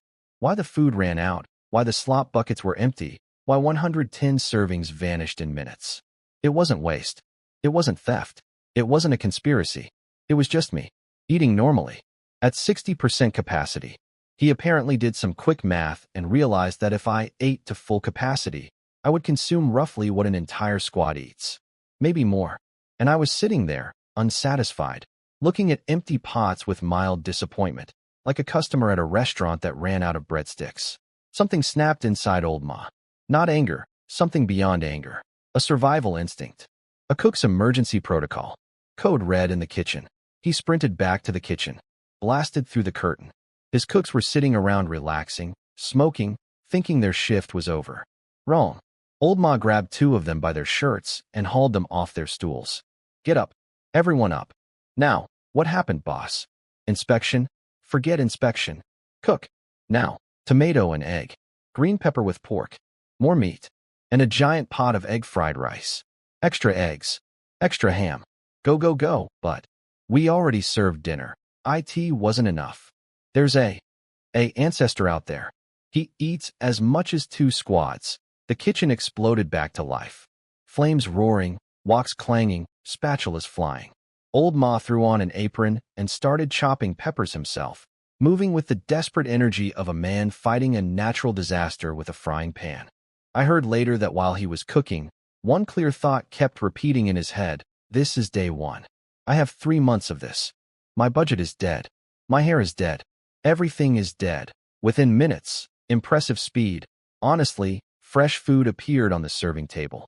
A huge basin of tomato and egg, glistening and perfect. A mountain of green pepper pork. And the star of the show, a massive pot of egg fried rice, golden and fragrant, studded with ham and scallions, smelling like heaven opened a restaurant. The recruits who'd been standing there with empty trays looking sad suddenly came back to life. Their eyes went wide. Salvation had arrived. But at the exact same moment those pots hit the table, I was already standing up. My nose had caught the fried rice from across the room. My body moved before my brain even made a decision. 60% full meant 40% empty, and 40% of my stomach is still a lot of space. I grabbed my tray. Again. And started walking toward the food. Again. Somewhere in the kitchen, through the curtain, I swear I heard a sound. A small, strangled sound. Like a man watching his emergency backup plan get targeted by the same disaster it was meant to fix. I didn't think much of it. The fried rice smelled really good. Round 3. Nobody needed to be asked to move this time. The moment I stood up, the entire line just opened. Like a zipper. New recruits, veterans, everyone just stepped aside and created a clear path straight to the food. No words exchanged. No eye contact. Just smooth, instinctive cooperation. I appreciated the teamwork. Very military. This time I didn't bother with a regular bowl. I saw a large stainless steel basin near the serving area, one of those things they use for washing vegetables, and grabbed that instead. Scooped a massive load of egg fried rice into it. Packed it down. Added half a scoop more.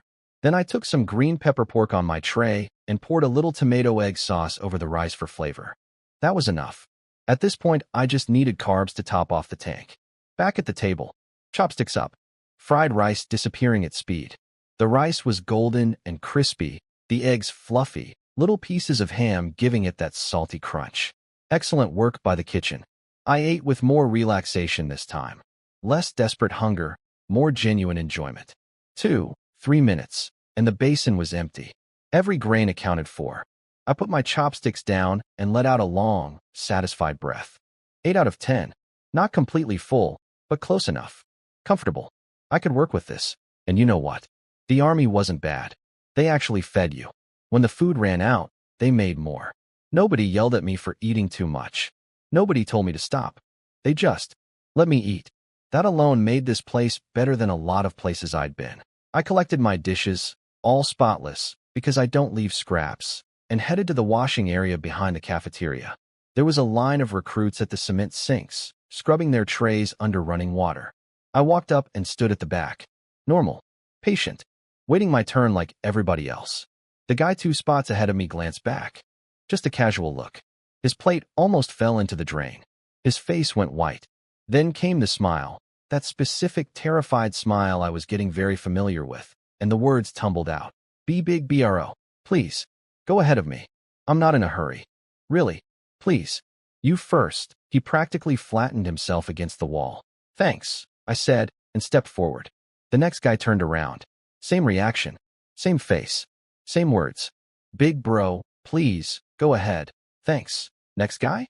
You first, please. Thanks. Next.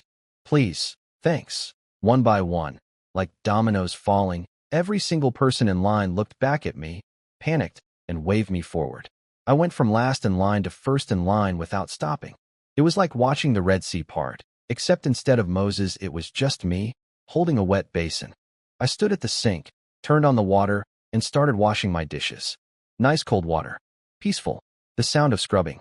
A quiet moment. And standing there, hands in the water, I felt something warm in my chest. Not the food, though that was warm too. Something else. These guys were so nice. Every single one of them. Polite. Considerate. Letting me go first without me even asking. Back in high school, nobody was like this. Nobody talked to me. I sat alone in the back row on my special extra-wide chair every single day. No friends. No conversations. Just me and my desk in silence. I think they were bullying me, honestly. Ignoring someone completely is a kind of bullying. Maybe it was because back then I was only 240 centimeters tall and a pathetic 300 kilograms. Not even fully grown. It got to me sometimes. After school, I'd feel so frustrated and lonely that I'd go find those guys who hung around outside the school gate. You know, the ones with the dyed yellow hair who always sat on the curb looking tough. I'd go play with them. We had this fun game. You punch me, I punch you back. Simple. It made me feel better. Human contact, you know? Funny thing though, after a while, the yellow hair guys stopped showing up near the school. Just disappeared. Never saw them again. That was sad. I missed our game. But here, in the army, everyone was so friendly, so respectful. The classmates here had real quality, real manners. This was already so much better than school. I finished washing my dishes until they practically sparkled, shook off the water, and walked back into the cafeteria feeling genuinely happy. Maybe I'd been wrong to worry. Maybe the army wasn't a place where people got bullied. Maybe it was a place where people looked out for each other, where everyone was kind and considerate and let you wash your dishes first because they were just good people. Yeah, I think I was going to like it here. After dinner, Zhang Yao told us all to sit tight and wait to walk back together. We're a unit now. We move as one. Standard stuff. I sat down quietly with my clean dishes, feeling content. Good meal. Good start. Then Zhang Yao practically sprinted out of the cafeteria. I didn't know where he was going at the time. But word travels fast in a military base, and I eventually heard the full story from Lu Lang, who heard it from another squad's recruit, who overheard it through a thin office wall. Zhang Yao went straight to Commander Zheng's office, knocked on the door, walked in, closed it behind him, and the second that door clicked shut, his entire face collapsed. Like someone pulled a plug and drained every drop of composure he'd been faking all day. Commander, I don't think I can handle 5th Squad. Commander Zheng looked up from his paperwork. His first instinct was annoyance. The recruits had been here half a day and his squad leader was already falling apart? What kind of backbone was that? But then his brain automatically flashed to me. The giant at the end of the formation. The rumors already circulating about the food situation. His irritation softened. Just slightly. He leaned back and tried the motivational approach. Zhang Yao, come on. You're a promising young NCO. You scored top marks as a conscript. Your old squad leader praised you. This is the organization trusting you with responsibility, even if your squad has a somewhat special recruit. He paused, tried to pick the right words. His physique is exaggerated. And his appetite. The duty officer mentioned he ate quite a bit. The commander trailed off. He'd only heard secondhand reports and wasn't sure of the actual number. He took a guess. About 20 people's worth. He said it and immediately looked like he regretted it. The number sounded insane coming out of his own mouth. He coughed and tried to recover his authority. But regardless, every batch of recruits has unique challenges. He's still just an 18-year-old kid. Use your training. Be strict when needed. Caring when needed. Take it step by step. Zhang Yao's face was getting worse, not better. The more the commander talked, the more devastated he looked. 20 people's worth of food had not been denied. It had been confirmed. By his own commander. Commander Zhang could feel his pep talk failing. He tried the nuclear option, bribery. Look, here's what I'll do. Just keep 5th Squad safe for 3 months. No fights, no accidents, no major incidents. I'm not asking you to be the best squad. Just survive. Do that, and I guarantee you a 4/2 Outstanding Soldier award at year-end. My word, that award was a big deal. Career-defining for a junior NCO. A golden ticket. Zhang Yao didn't even blink. His face twisted further into agony. He looked like a man being offered a nice hat while his house was on fire. Commander, if it was just Chunjinmong, I could deal with it. So he eats a lot. So he's scary. So old Ma from the kitchen yells at me every day. Fine. I'd take it. I have thick skin. He was practically yelling now, voice cracking with desperation. But the problem is, I checked during the bag inspection. My squad has another situation. Commander Zhang blinked. Another situation? What do you mean? Another big eater, and at that exact moment, sitting peacefully in the cafeteria with my clean dishes and my 80% full stomach, I had no idea that my squad leader was in the commander's office, on the verge of tears, about to reveal that 5th Squad wasn't just home to a human food vacuum. It was also home to the brigade commander's nephew. I was just sitting there thinking about how nice everyone was. Life is funny that way. I was back in the room, standing by my double bed, quietly looking at my hands. I do that sometimes. My palms are huge, like dinner plates with fingers. I was just thinking about the day, about how it went, about how nobody had been mean to me yet. Zhang Yao had disappeared after dinner. Gone for a while. I didn't think much of it. What I didn't know, and only pieced together much later, was that he'd run straight to Commander Zhang's office and basically had a breakdown. Apparently the conversation went something like this. Zhang Yao, barely holding it together. Commander, I can't do this. Commander Zhang, trying to be inspiring. Come on, you're a talented young NCO. This is the organization's trust in you, Zhang Yao. He ate 20 people's worth of food. Commander Zhang. Point 20, long silence. Commander Zhang tried the bribery route. Promised Zhang Yao an Outstanding Soldier award at year-end if he just kept 5th Squad alive for 3 months. No need to be the best. Just survive. Don't let anyone die. That's how low the bar was set for my squad. Survival. But Zhang Yao wasn't done. He had one more bomb to drop. Commander, it's not just Chunjinmong. There's also a recruit named Bai Yufei whose uncle is the brigade commander. I'm told Commander Zhang's face went through roughly the same stages as everyone else's today. Shock, disbelief, existential questioning. Except faster, because he was more experienced at processing terrible news. His response, once he recovered, was basically, be gentle. With Chunjinmong, use guidance, not force. Safety first. With the brigade commander's nephew, act normal, but don't mess up. And honestly, just get through these 3 months. Hand them off to the border defense units. That's victory. He called it a one gate, two kings situation. Apparently that's a card game term for having 2 unbeatable cards in the same hand. Except in this case, the cards belonged to Zhang Yao, and they were both wild. Zhang Yao left that office looking like a man who'd been told his prison sentence was only 3 months instead of 3 years. Not happy, just slightly less doomed. He stood in the hallway, leaned against the wall, and practiced smiling.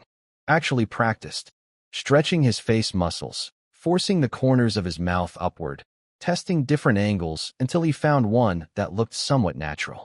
Then he walked back to our room. The door opened. He walked in, scanned everyone. His eyes touched me for half a second, then moved on. Then landed on Bai Yufei, who was sitting innocently on his bed having no idea he was 50% of his squad leader's mental health crisis. Then Zhang Yao smiled. The practiced smile. The one he'd rehearsed in the hallway.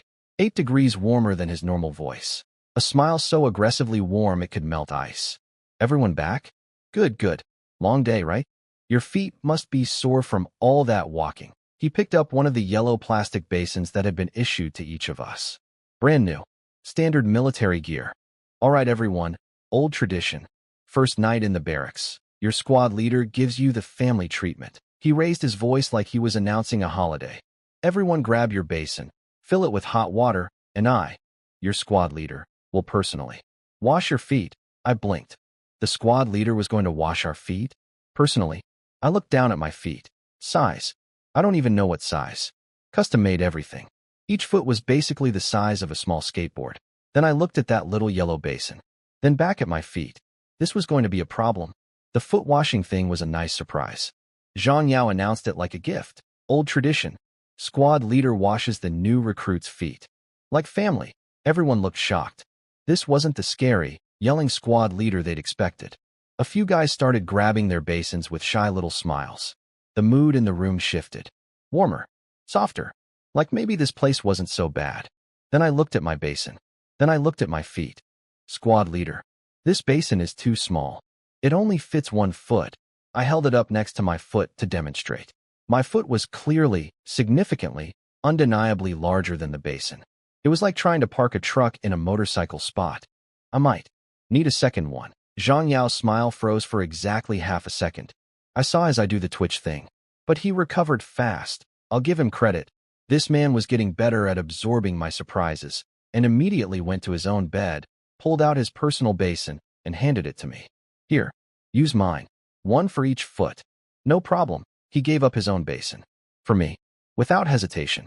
I put both basins on the floor, took off my shoes and socks, and carefully placed 1 foot in each. Perfect fit.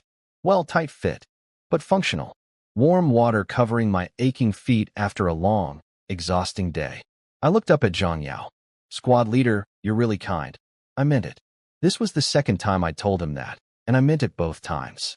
He didn't have to give me his basin. That was his personal property.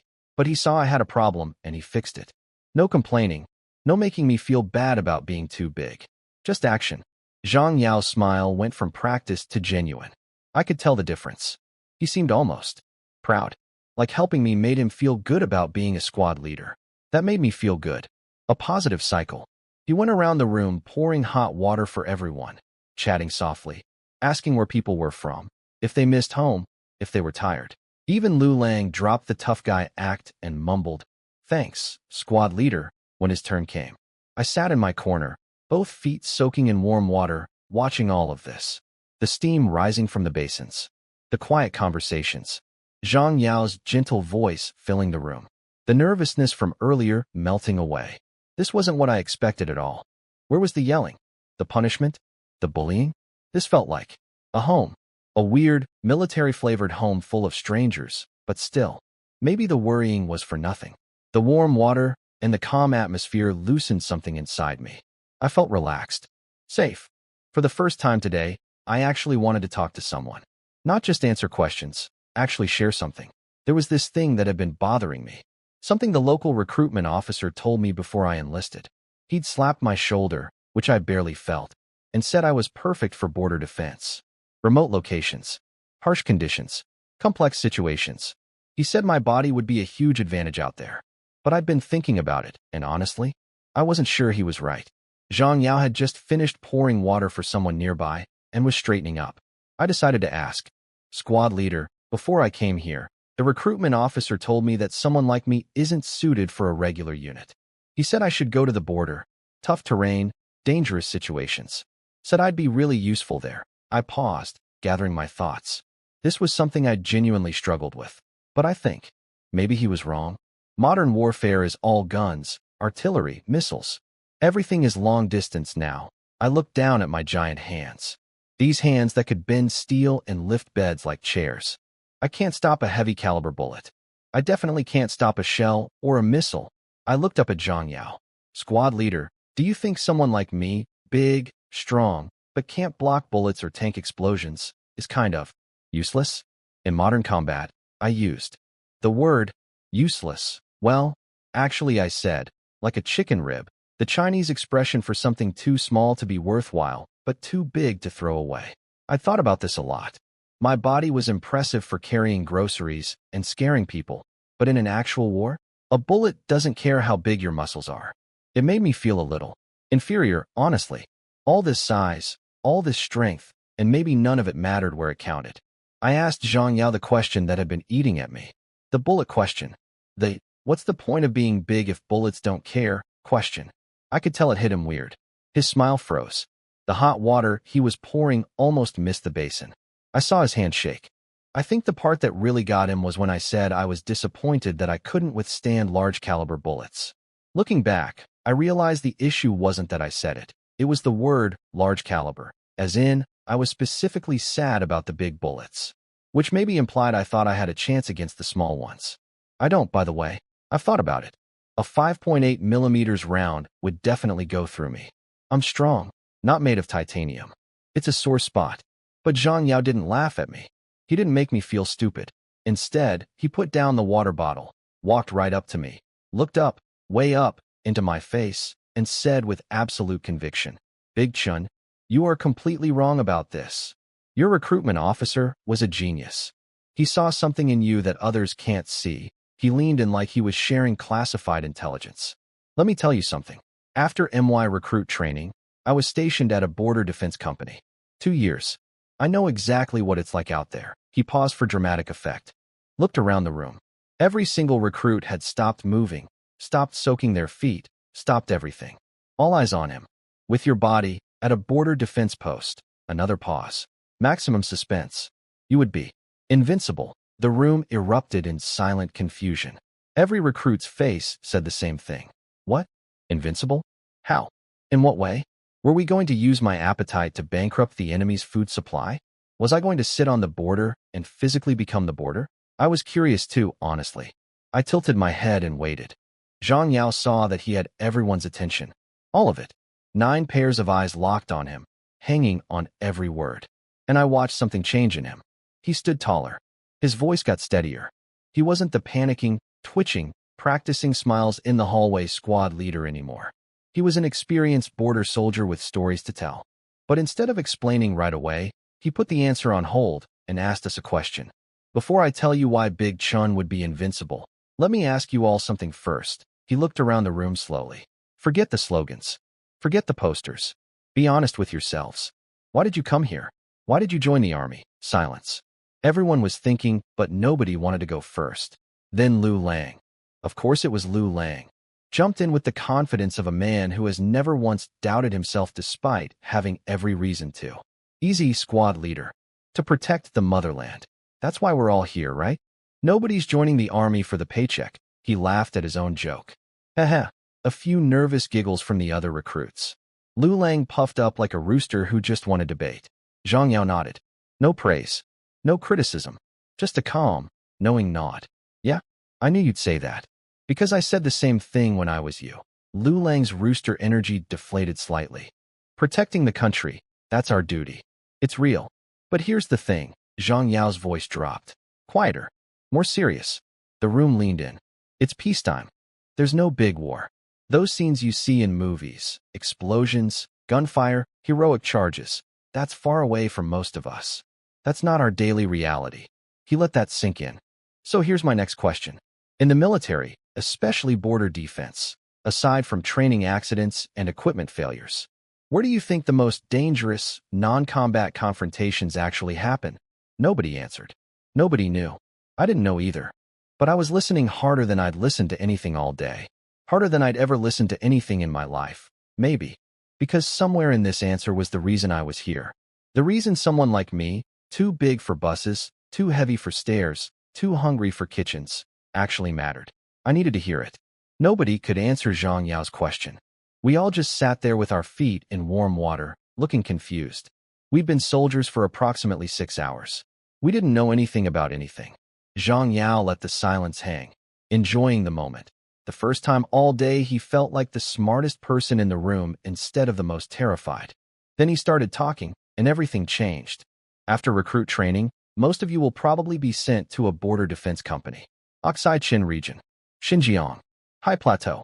Altitude over 4,000 meters. Oxygen levels only 60 to 70% of what you're breathing right now. He let that settle. A few guys shifted uncomfortably. But the altitude isn't the main thing. The main thing is who we're defending the border against.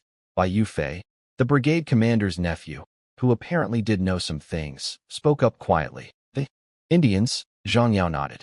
His voice went cold. Exactly. They're constantly pushing, moving stones onto our patrol routes, setting up tents inside our territory, sending people across the line to provoke us. Constant low-level aggression. Then he dropped the bomb. And here's the thing you need to understand.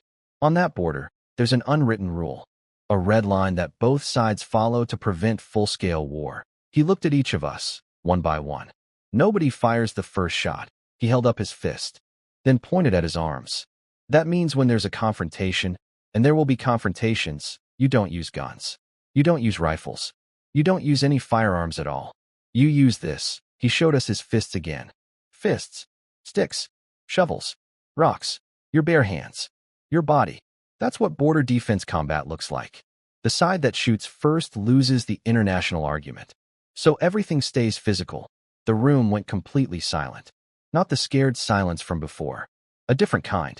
The kind where 9 brains are all doing the same math at the exact same time and arriving at the exact same answer. Every single head in the room slowly turned toward me. I was sitting in the corner. Feet in 2 basins. 251 centimeters tall. 320 kilograms. Arms thicker than most people's torsos. Hands the size of dinner plates. And we were going to a place where all fighting was done with fists. I saw it happen. The moment it clicked for each of them. Like light bulbs turning on, one by one, across the room. Their eyes went wide. Their mouths fell open. But this time it wasn't fear, it was understanding. Zhang Yao pointed at me. His voice rang out like a bell. Now do you understand why I said Chen Jinmong would be invincible at the border? No guns. No missiles. No bullets that he can't block. Just bodies against bodies. Fists against fists. And on your side, you have him. The image formed in my head at the same time it formed in everyone else's. A high-altitude plateau. Thin air. 2 sides facing each other, gripping wooden poles and shovels. Tension so thick you could cut it. And then, from behind our line, I stepped forward. All 251 centimeters of me. 320 kilograms of muscle. Silent. Calm. Walking toward them like a mountain that learned how to move. No gun needed. No bullet needed. Just me. For the first time in my entire life, my size wasn't a problem. It wasn't an inconvenience. It wasn't the reason people ran away from me or refused to sit next to me or stopped talking when I entered a room. It was the point. I was built for this. Every kilo, every centimeter, every terrified look I'd ever received, every chair I'd broken, every door frame I'd had to duck under, every staircase that screamed under my feet, all of it suddenly had a purpose. I looked at Zhang Yao. He was looking back at me with an expression I'd never seen directed at me before. Not fear. Not confusion. Not pity. Respect. Lu Lang was staring at me with his jaw on the floor. I could practically see the thought forming above his head in giant letters. That's not invincible. That's a Terminator. And me? Sitting there with my giant feet in 2 yellow basins, warm water going cold, surrounded by 8 stunned recruits, and 1 squad leader who just accidentally made me feel like I mattered for the first time in 18 years. I felt something crack inside my chest. Something warm spreading out from behind my ribs. Something I hadn't felt in a very, very long time. I belonged here. I sat there for a moment, letting it sink in. No guns on the border. Just fists. Just bodies. Just raw strength against raw strength.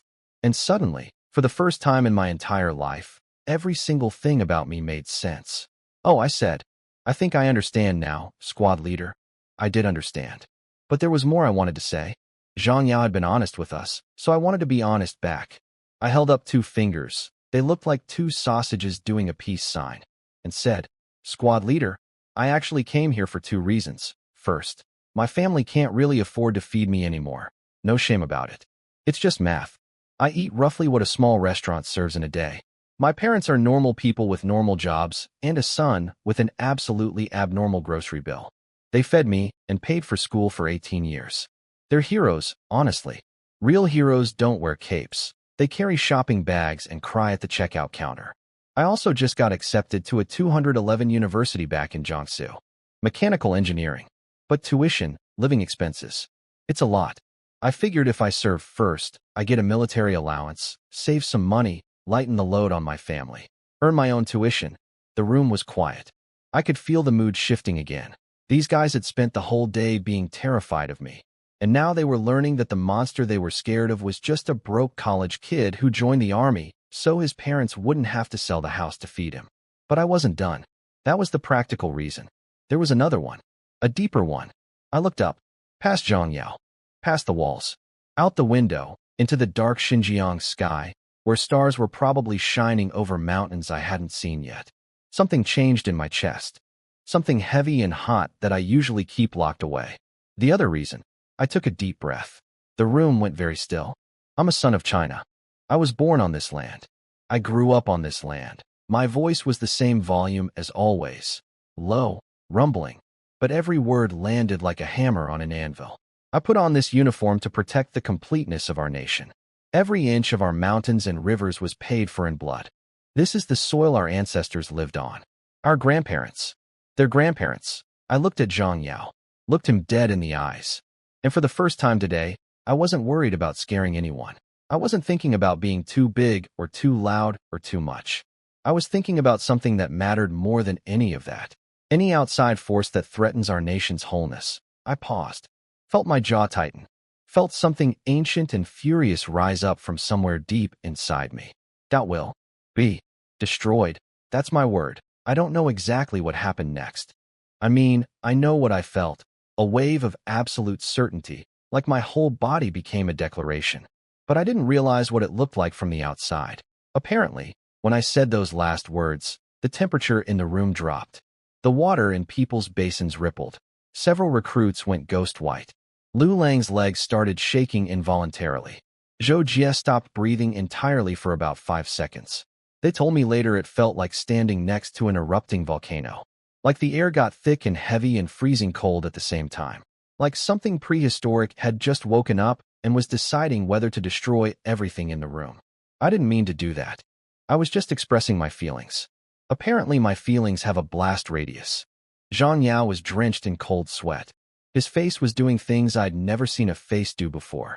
But to his credit, absolute credit, he recovered fast. Big Chen. Yes. Squad leader knows. You're here to protect the motherland. That's great. That's wonderful. Incredible awareness. Top marks. He was talking very fast, hands making pushing down motions, like he was trying to physically shove my killing intent back into my body. And the food thing, don't worry about that. Not even a little. The army will absolutely feed you. His voice was about an octave higher than normal. Everyone in the room was slowly exhaling, color returning to their faces, like survivors of a sudden storm. I blinked, looked around, noticed everyone was staring at me with an entirely new expression. Not just fear, not just understanding, something else. Was that respect? Admiration? The beginnings of trust?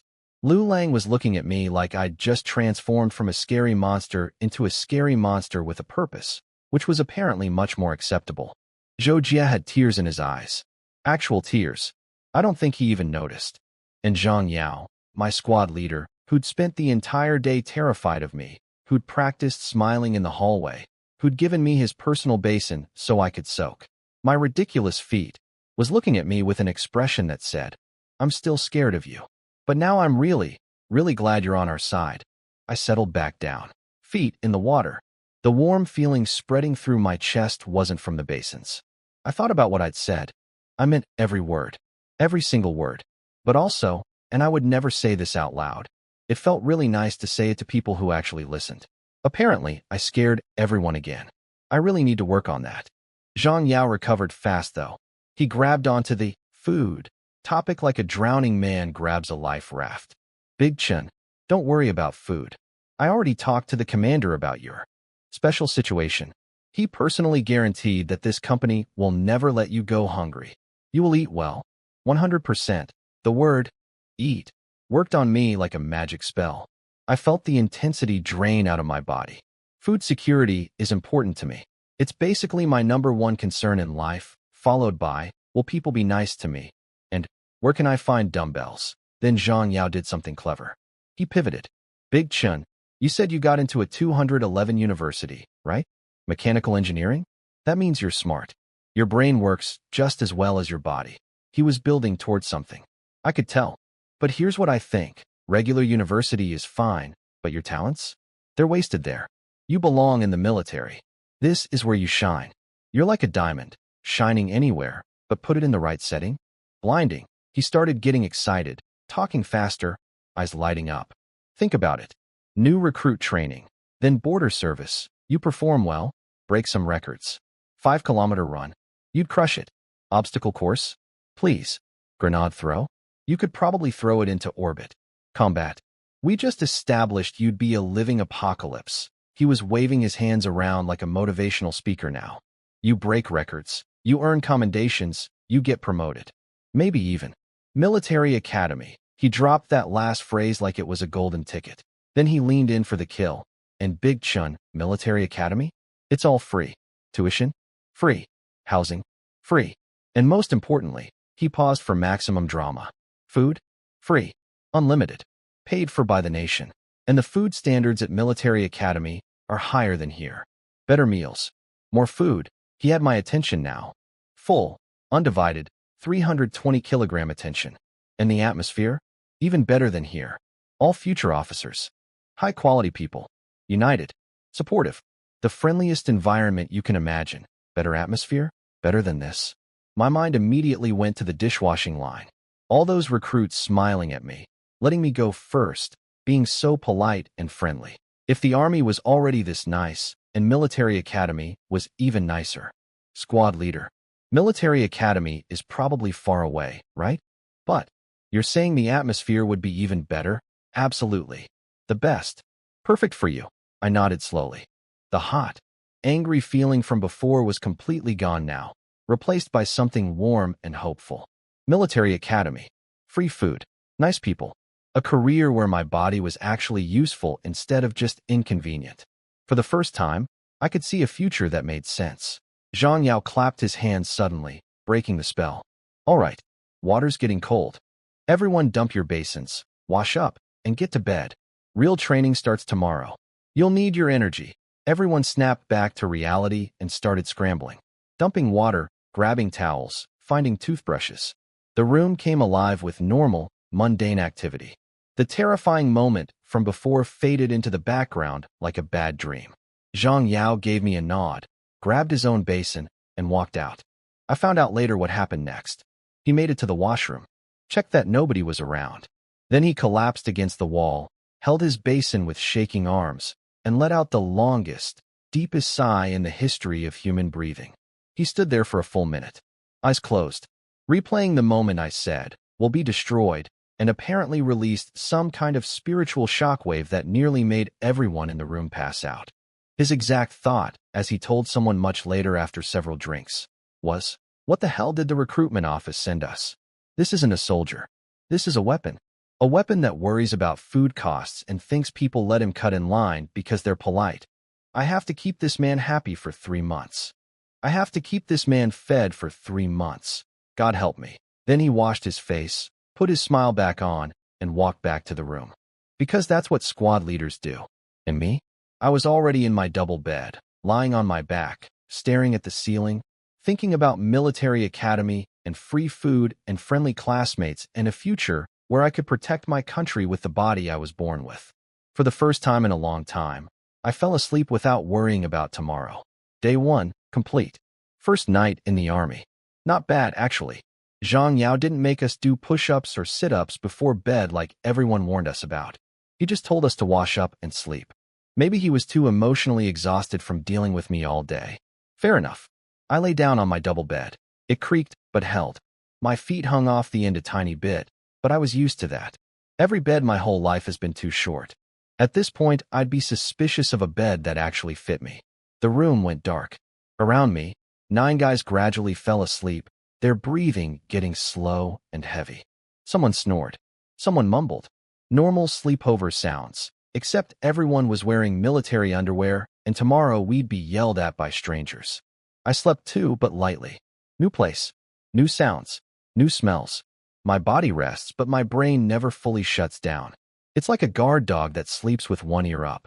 Then, at some point in the very early morning, maybe 4:30, maybe 5, I woke up naturally. Just opened my eyes, stared at the ceiling for a second, felt my muscles. They were stiff from yesterday. Long bus ride, lots of walking, not enough real exercise. Time to fix that. I got up quietly. Well, as quietly as 320 kilograms can get up. The bed whispered a complaint but didn't scream. Progress. I pulled off my shirt, grabbed both dumbbells from under my bed, and walked to the open space in the middle of the room. This is my morning routine. Has been for years. Wake up, lift, stretch, lift more. My muscles need it the way other people need coffee. Skip a day, and I feel wrong, like wearing shoes on the wrong feet. I started with dumbbell flies. 50 kilos each hand. Slow, controlled movements. Arms out wide, bringing the weights together over my chest, feeling every fiber engage and stretch. Nice and steady. Nothing dramatic. Sweat started pretty quickly. It always does. My body runs hot. Within 20 minutes, my skin was glistening, sweat rolling down my back in little rivers, dripping onto the cement floor. The room was still dark, just a sliver of gray light coming through the window, catching the outline of my arms and shoulders. I was focused, calm, happy even. This was MY time. The one part of the day where I wasn't too big, too scary, too much. In this space, with these weights, I was exactly right. Every kilo of muscle was there because I built it, rep by rep, morning by morning, year by year. I was halfway through my set when the bugle went off. DDDH, DDDH, D, wake up call. 6 a.m. sharp. Then the duty officer's voice blasting through the hallway like a foghorn. First company. Wake up, behind me. I heard Zhang Yao bolt upright. Military instinct. 2 years of training had turned his body into an alarm clock. He sat up, blinked, started to swing his legs out of bed, and then he saw me. I know this because I heard him stop moving. Just stopped. Mid-motion. Like someone pressed pause. I could feel his stare on my back like 2 little laser dots. I didn't turn around. I was mid-rep. You don't interrupt a rep. That's sacred. But I could imagine what he was seeing. My back, fully pumped, every muscle swollen with blood and effort, veins standing out like topographic maps, sweat catching the dawn light. 2 50-kilo dumbbells moving through the air in controlled arcs. The whole picture framed against the window like some kind of nature documentary about an animal that shouldn't exist. I heard him whisper something. Very faint. Might have been a swear word. Might have been a prayer. Hard to tell. Then, one by one, the other guys started waking up. Groggy. Confused. Rubbing their eyes. And then seeing me. Holy, what the? Oh my God. Multiple voices. Multiple octaves. Everyone going from half asleep to completely awake in about 0.3 seconds. Fastest wake-up in military history. No bugle needed. No screaming duty officer required. Just one shirtless giant doing arm exercises in the middle of the room at dawn. I heard someone's breath catch so hard they made a choking sound. Lu Lang whispered, "What the F?" and didn't finish. Zhou Jia, I think, just made a small squeaking noise, like a mouse that saw a cat the size of a building. The room smelled like sweat and iron and raw energy. I'd been going for over an hour at that point, and the air was thick with it. Apparently, to the freshly awakened recruits of 5th Squad, this combination, the sight, the smell, the sound of heavy breathing and metal, was roughly equivalent to waking up and finding a dragon doing push-ups in your living room. I finished my rep, set the dumbbells down gently, just 2 soft thuds, and finally turned around. 9 faces staring at me. 9 mouths open. 9 pairs of eyes wider than I'd ever seen them, and I'd already set a pretty high bar for that yesterday. I wiped my forehead with my arm. "Good morning," I said. Nobody answered. They just kept staring, like the sunrise had been canceled and replaced with me. I looked at Zhang Yao. He was sitting on his bed, frozen in a half-standing position, 1 foot on the floor, 1 still on the mattress. His mouth was open. His brain was clearly loading. I didn't understand why everyone was so shocked. This is what I do every morning. Have they never seen someone exercise before? Apparently not like this. Apparently not at 6 a.m. And definitely not with arms thicker than their waists. Welcome to day 2. I woke up at 5. Couldn't help it. My body has its own clock, and that clock says 5 a.m., time to work. The room was still dark. Everyone was asleep. Perfect. Quiet time. My favorite. I slipped out of bed, the bed sighed with relief. Honestly, grabbed my dumbbells from underneath and set up in the middle of the room. Took my shirt off because I sweat a lot when I train, and nobody wants to start day 2 in a soaked uniform. For the next hour, it was just me and the iron. Dumbbell flies, curls, presses, slow, controlled, feeling every muscle wake up and fill with blood. The weights aren't heavy for me. 50 kilos is like warming up, but high reps with perfect form is what builds the kind of density I'm after. By 6 o'clock I was drenched, sweat pouring down my back, dripping off my chin, pooling on the cement. My muscles were fully pumped, swollen, veins popping, skin tight. I felt great, alive, ready for whatever the day threw at me. Then the bugle went off and ruined everything. The room erupted behind me, groaning, shuffling, confused mumbling. And then, silence. That special fifth squad silence I was becoming very familiar with. The silence of 9 people seeing something their brains refused to accept. I heard someone whisper, "What the?" and someone else make a noise like a squeaky toy being stepped on. Zhang Yao recovered first. Barely. He coughed, his voice cracking like a teenager's. Everyone up. Get dressed. Move. Morning drill. Now, people started scrambling. But I could feel every eye in the room stuck to my back like magnets.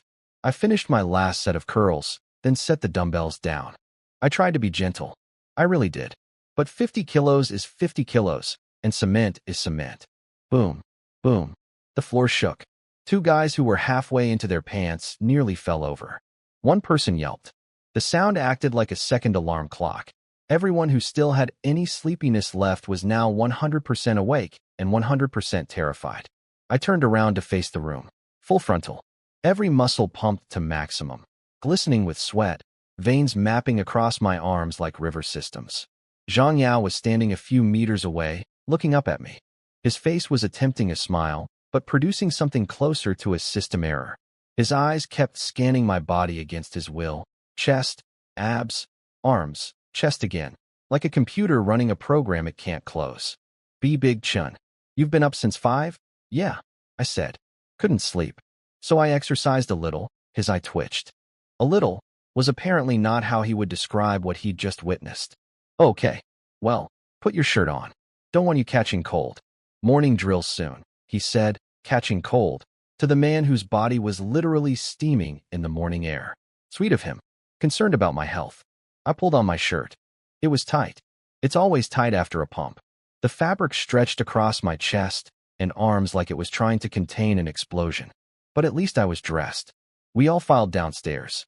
The staircase performed its daily protest concert under my feet. Creak, groan, scream, and the guys ahead of me did their daily sprint to stay ahead of the potential structural collapse. Outside, the morning air hit my overheated skin and felt amazing. Cool, dry, clean. The kind of air that makes you want to run through mountains. The company was assembling in formation. Most recruits from other squads looked half dead, yawning, droopy eyes, shuffling feet. The universal appearance of teenagers forced to wake up at 6 a.m. Fifth squad, on the other hand, was wide awake, vibrating with alertness. Eyes like saucers. Not because they were motivated, because they'd been jolted awake by a shirtless titan doing bicep curls with 100 kilos at dawn, and the adrenaline hadn't worn off yet. The duty officer took his position at the front. I noticed something interesting. He kept his eyes strictly on the front rows. Not once did he glance toward the back. Not once did he look in my direction. He'd learned from yesterday. Smart man. Don't look at the thing that scares you, and you can pretend it doesn't exist. Company, attention. Today is day 2. Morning drill. Simple. March in place. Go. 1-2-1. 1-2-1. I want to hear your voices. We started marching. Stomping our feet. Shouting numbers. The most basic military exercise possible. I joined in, trying to match the rhythm, keeping my voice at what I considered a reasonable volume. Based on how the 3 guys in front of me flinched every time I shouted, 1, I may have miscalculated. Day 2. Already off to a great start. Morning drill was nothing special. March in place, shout numbers, try not to step on anyone. The whole company looked like zombies learning choreography. Arms going the wrong way, feet out of sync, voices barely above a whisper. The duty officer yelled at us to be louder. We tried. It was still bad. The duty officer kept his eyes pointed firmly at the front rows the entire time. Professional survival instinct. He'd figured out the rule. Don't look at the back row. Don't lose your composure. Smart man. Learning fast. After a few minutes, he called it quits, told us breakfast would be followed by our first lesson in military housekeeping, making beds, organizing our stuff. Apparently, the company commander would inspect everything in a couple days, and anyone who failed would suffer consequences. He left that word hanging in the air like a threat wrapped in a mystery. We went back to the room, and this is where something unexpected happened. Zhang Yao changed. Not physically. He was still the same skinny, dark-skinned corporal who'd spent yesterday having a slow-motion nervous breakdown. But the moment he heard the words, bed-making, something switched on behind his eyes. A light. A spark. The man stood 2 inches taller. His chin lifted. His shoulders squared. This was his thing. His domain. His superpower. Listen up. The most important part of military housekeeping is the blanket. He clapped his hands. His voice was different, confident, commanding, almost joyful. For the first time since I met him, Zhang Yao sounded like he was exactly where he wanted to be. Everyone, gather around my bed. Watch carefully. We crowded around. I stood at the back, obviously, looking over everyone's heads like a lighthouse watching boats. And then Zhang Yao performed what I can only describe as blanket surgery. He spread his military blanket out flat, smoothed every wrinkle with his palms. Then he knelt down and started pressing. Not just patting. He was using his forearms like rolling pins, crushing the fluffy cotton inside until it was flat and dense. He was sweating. His muscles were working. This man was treating blanket flattening like an Olympic sport. First step, press. New blankets are puffy. You have to crush the cotton down. Otherwise you can't shape it. Then measuring. He used his hands to mark equal thirds, folded one side up, matched the edges perfectly. Not a millimeter off. Second step, measure. Width must be even. Both sides aligned. No crookedness. Then cutting. Not with a knife, with his hand. He used the edge of his palm like a blade, chopping into the folded blanket at both ends, creating sharp creases. Third step, cut. Hard pressure. This is where the corners come from. Then scooping. He used his fingers to lift the sagging middle section, puffing it up from inside. Middle can't be flat. It needs to be full, shaped, three-dimensional. Then the fold. He divided the long strip into 4 equal parts, folded both ends toward the center with military precision. A square block appeared. But he wasn't done. The final step, the one that separated amateurs from artists, was the finishing. He spent several minutes using his fingertips to pinch, smooth, and sharpen every single edge and corner. 8 corners, each one knife sharp. 12 edges, each one ruler straight. He adjusted the gap in the middle until it was perfectly symmetrical. His face during this process was the face of a man doing sacred work. A sculptor, a surgeon, a priest performing a holy ritual. This was not a guy making a bed. This was a craftsman. When he stepped back, there it was. A perfect tofu block. A blanket transformed into a flawless green rectangle with edges so sharp they could cut paper. It sat on the bed like a piece of geometric art, glowing in the morning sunlight. Every surface flat as glass. Every corner precise as engineering. Wow, it looks like an actual block of tofu. That's beautiful. Squad leader, that's amazing. For the first time, the room was making sounds of genuine admiration directed at Zhang Yao. Not fear, not nervous laughter. Real, honest respect. His chest inflated. His smile was real. His eyes were shining. And I understood something watching him. Everyone has their thing. Zhang Yao's thing wasn't being big or strong or scary. His thing was turning a messy blanket into a work of art using nothing but his hands and patience. I respected that deeply. I also had a growing concern, looking at my own bed, which was 2 beds pushed together and roughly 3 times wider than normal, and my blanket, which was standard military issue and therefore designed for a person approximately half my size. This was going to be interesting. I thought the tofu block was really cool. Genuinely. There was something satisfying about it. The sharp edges, the clean lines, the way chaos became order through patience and skill. It was like sculpture, but with a blanket. I respected the craft. Zhang Yao was glowing. This was clearly his moment. The one thing he could do that had nothing to do with managing a giant or a general's nephew. Pure skill. He stood there radiating pride like a small sun, hands behind his back, chest out, chin up. Now, everyone, back to your beds. Practice. Same steps. Press, measure, cut, scoop, fold, finish. Ask me if you need help. Everyone scattered to their bunks and started wrestling their blankets. The room filled with the sounds of struggling, grunting, fabric rustling, frustrated whispers. These new-issue blankets were apparently extremely puffy and uncooperative, like trying to fold a cloud into a brick. I watched Zhang Yao stroll around the room with his hands behind his back, smiling quietly. And here's the thing, I noticed something. His demonstration blanket had been flat and dense, easy to shape. Our blankets were brand new, stuffed with fresh cotton, poofy as marshmallows. The steps were the same, but the material was completely different. He hadn't told us about that part. He'd skipped the first step, pressing the blanket flat over weeks of use, on purpose. I didn't realize this was intentional at the time. I just thought, well, the steps are the same, so I should be able to do it. Maybe my blanket is just extra fluffy. I'll press harder. So that's what I did. I spread my blanket out on my double bed. It looked small on the oversized surface, a normal blanket on a giant's bed. I knelt down and started pressing.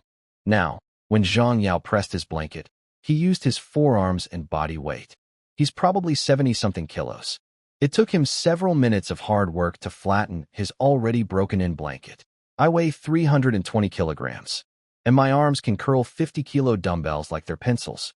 When I pressed down on that blanket, I didn't just flatten the cotton. I annihilated it.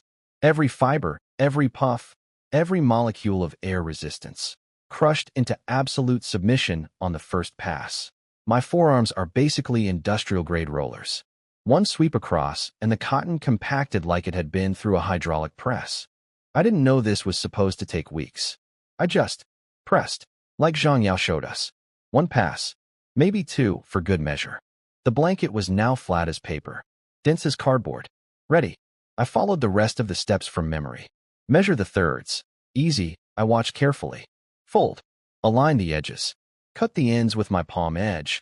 My hand is basically a shovel blade, so the creases came out deep and sharp. Scoop the middle to make it full. Fold into quarters. Then the finishing, pinch the corners, smooth the edges, adjust the gap. My fingers are huge, but they're precise.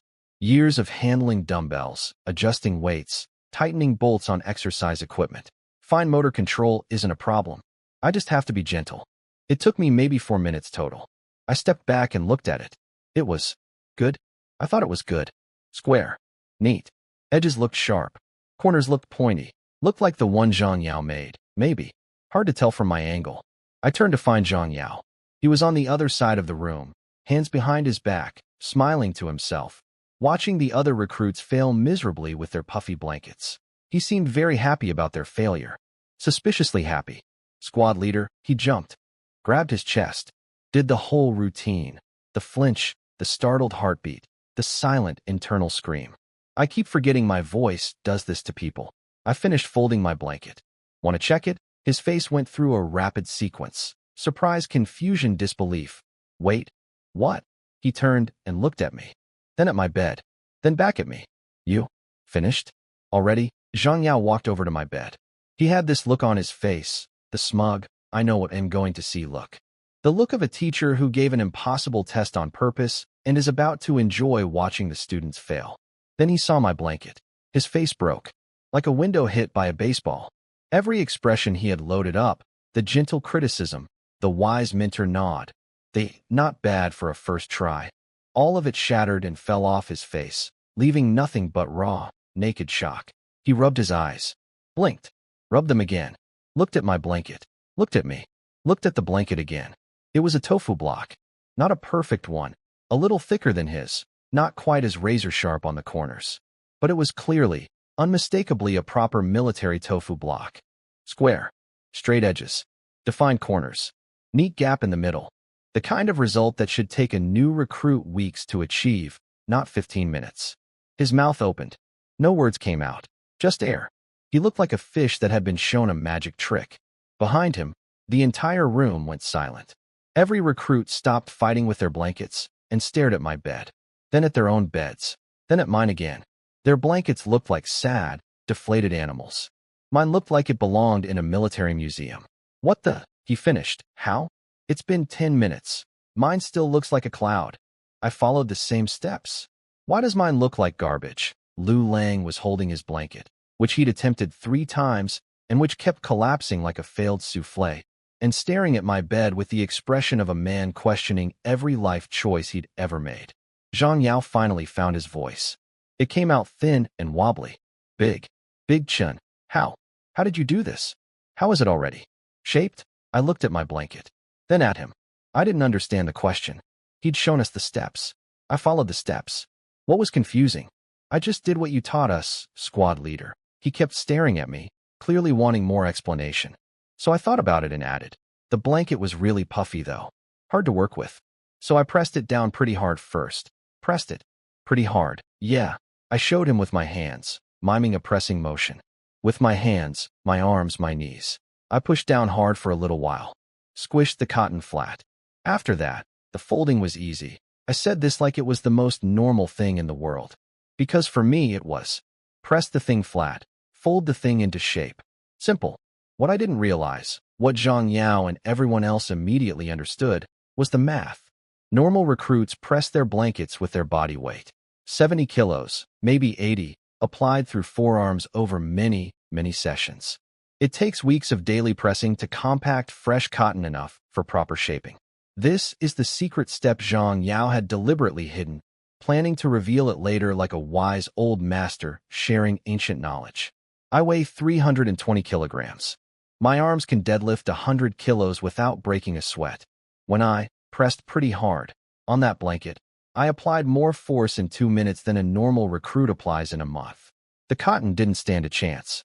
It went from fluffy cloud to compressed board in about 6 passes of my forearms. The blanket probably thought it was being attacked by a steamroller. So while every other recruit in the room was struggling with the impossible task of shaping a puffy, uncooperative new blanket, exactly as Zhang Yao had planned and was smugly enjoying, I had accidentally skipped 3 weeks of the process through sheer physical force. Zhang Yao's masterful teaching trick, his carefully planned, let them struggle, then reveal the secret strategy. His moment of glory as the wise, experienced squad leader with hidden knowledge. I had ruined all of it. In 15 minutes. By being too heavy. Zhang Yao stood there, staring at my tofu block, processing this. I could see the 5 stages of grief playing across his face in fast forward. Denial, anger, bargaining, depression, and finally a dull, familiar acceptance. The acceptance of a man who had learned, once again, that nothing in 5th Squad would ever go according to plan. I waited patiently for his evaluation. Squad leader? Is it okay? Anything I should fix? He opened his mouth, closed it, opened it again. Finally, in a voice that sounded like it was coming from very far away. It's fine, Big Chun. It's fine. He turned around and walked away slowly, like a man leaving his own funeral. And me? I genuinely didn't understand what the big deal was. He taught us how to fold blankets. I folded a blanket. Isn't that the point? I sat on my bed and waited for the next thing. Whatever it was, I hoped it would involve food. I was getting hungry again. Zhang Yao stared at my blanket for a long time. I could see him working through something internally, like watching a computer load a program that keeps crashing. Finally, he turned to the room and did something I thought was pretty classy. He used me as the example. See? Chen Jinmong got it right. He found the key. New blankets need to be pressed first. You must crush the cotton flat before anything else works. He was spinning it, taking his ruined secret lesson and turning it into a teaching moment, making it look like I'd demonstrated his point perfectly. Smart guy. I like that about him. Chen Jinmong has strong arms, so he pressed fast. You don't have his strength, so you need patience. Press every night before bed. Press every morning. Press every chance you get. Yes, squad leader. He gave me a dry little nod. Good job, Big Chun. Then walked away to help the others, secretly wiping imaginary sweat off his forehead when he thought nobody was looking. I went back to straightening my bed sheet. Didn't think much of it. I just followed instructions and pressed hard. That's all. Breakfast was next. And old Ma the cook had clearly been doing some thinking overnight. The cafeteria looked different. The normal stack of steamed buns had been doubled, 2 extra trays piled high, white and fluffy, steaming like little clouds. The congee barrel was deeper. The fried noodles were doubled. Everything was more. Old Ma was preparing for me the way a city prepares for a hurricane. I walked in and grabbed my tray. From behind the kitchen curtain, I saw Old Ma peek out. His eyes locked onto my plate. His unlit cigarette hung from his lip, forgotten. He was tracking me like a radar system tracks an incoming missile. I tried to be a little more restrained today. I'd noticed that my eating caused problems yesterday. Not that anyone told me, but I'm observant. Empty pots. Sad recruits. Frantic cooking. I connected the dots. So I only took 10 or so steamed buns, stacked like building blocks, a full basin of congee, a big scoop of fried noodles, and some pickled vegetables. Moderate. By my standards. Everyone else ate more than yesterday too. Maybe the morning exercise made them hungry. Maybe watching me eat gave them permission to eat bigger. Either way, the food disappeared fast. Every pot, every tray, every barrel, cleaned out. Even the extra portions Old Ma had prepared. I saw Old Ma walk out of the kitchen afterward, surveying the empty containers with the face of a general reviewing a battlefield. He touched the warm, empty congee barrel, stared at the bun trays, not a single bun left, wiped his forehead with his sleeve. Then he turned around and walked back to the kitchen. His shoulders were slumped. I felt bad for the guy. He was fighting a war he couldn't win. After breakfast, real training started. The sun was already cooking the ground. We marched to the training field and lined up by squad. Military posture is the foundation of everything. The duty officer ran through the checklist. Head straight, chin tucked, chest out, stomach in, arms at your sides, fingers together, heels touching, toes apart 60 degrees, weight on the front of your feet. Then Zhang Yao took over for our squad, and this was where I saw him transform again. Like with the blanket folding, when Zhang Yao was in his element, he was a completely different person. Confident, sharp, commanding. Lu Lang, relax your shoulders. That's not your chest sticking out. That's your belly. Zhou Jiai, eyes forward. What are you looking at? Is there a flower out there? You. Arms tight. Fingers on the seam. Why are your fingers dancing? He went down the line, fixing everyone, correcting every mistake. Sweating through his uniform, but loving every second. This was what being a squad leader was supposed to feel like. Seeing problems, fixing them, watching improvement happen in real time. I stood at the end of the line, doing my best to hold perfect posture. Head straight, chin down, chest out, arms at my sides. For me, standing still was actually harder than most exercises. I'm built for movement, not statues. But I concentrated, held steady, tried to be the best statue a 251-centimeter man could be. Zhang Yao worked his way down the line toward me, correcting everyone, getting closer. I could see him slowing down as he approached my end, his confidence dimming slightly. Because what do you correct on a man whose body makes your body look like a rough draft? He reached me, looked up, way up, opened his mouth, paused, then just nodded and moved on. Some things are beyond correction.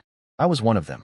Morning training, military posture, stand still in the sun for 4 hours. I know that sounds boring. It kind of was, but I didn't mind it the way some guys did. Standing still requires concentration, body control, discipline. It's like a full-body isometric exercise. My core was engaged the whole time. My legs were locked, every muscle holding position. It was almost like a very slow, very boring workout. Zhang Yao went down the line correcting everyone. Lu Lang's shoulders were too high. Zhou Jie's eyes were wandering. Someone else's fingers were dancing on his pants instead of staying flat. Then he got to me. He stopped, looked up, looked me over from head to toe, then toe to head. I could tell he was searching for something to correct. Anything. A slightly crooked finger. A millimeter of misalignment. Something that would let him say, fix this, and feel like a squad leader. He found nothing. I wasn't trying to show off. I just listened to the instructions and did exactly what they said. Head straight, chin tucked, chest out, core tight, fingers on the seam, weight forward. My body is used to precise positioning. Years of lifting taught me exactly where every muscle is and how to control it. Zhang Yao opened his mouth, closed it, opened it again, then just muttered, "Good. Keep it up." Everyone learned from Big Chun and walked away. This happened with every drill. Marching, halting, at ease, parade rest, turning. Every time Zhang Yao demonstrated a move, I watched once, processed it, and reproduced it. Not because I'm a genius. I just pay attention and my body does what I tell it to. My turns were apparently impressive. When I pivoted, my body displaced enough air to create a small breeze. When my feet snapped together, the ground made a sound like a muffled explosion. One recruit later told me my about face looked like a building rotating on its foundation. I think that was a compliment. Zhang Yao stopped coming to my end of the line. He focused entirely on the other 8 guys. I think teaching them made him feel useful. Teaching me made him feel unnecessary. I understood that. I didn't take it personally. By noon, we were cooked. The sun had baked the concrete into a frying pan and baked us into zombies. Everyone dragged themselves to the cafeteria with the enthusiasm of wet noodles. Old Ma had adjusted again. More food, more rice, more everything. The man was adapting to me like a city adapting to climate change, gradually increasing capacity and hoping for the best. I ate my usual amount. The pots survived this time. Progress.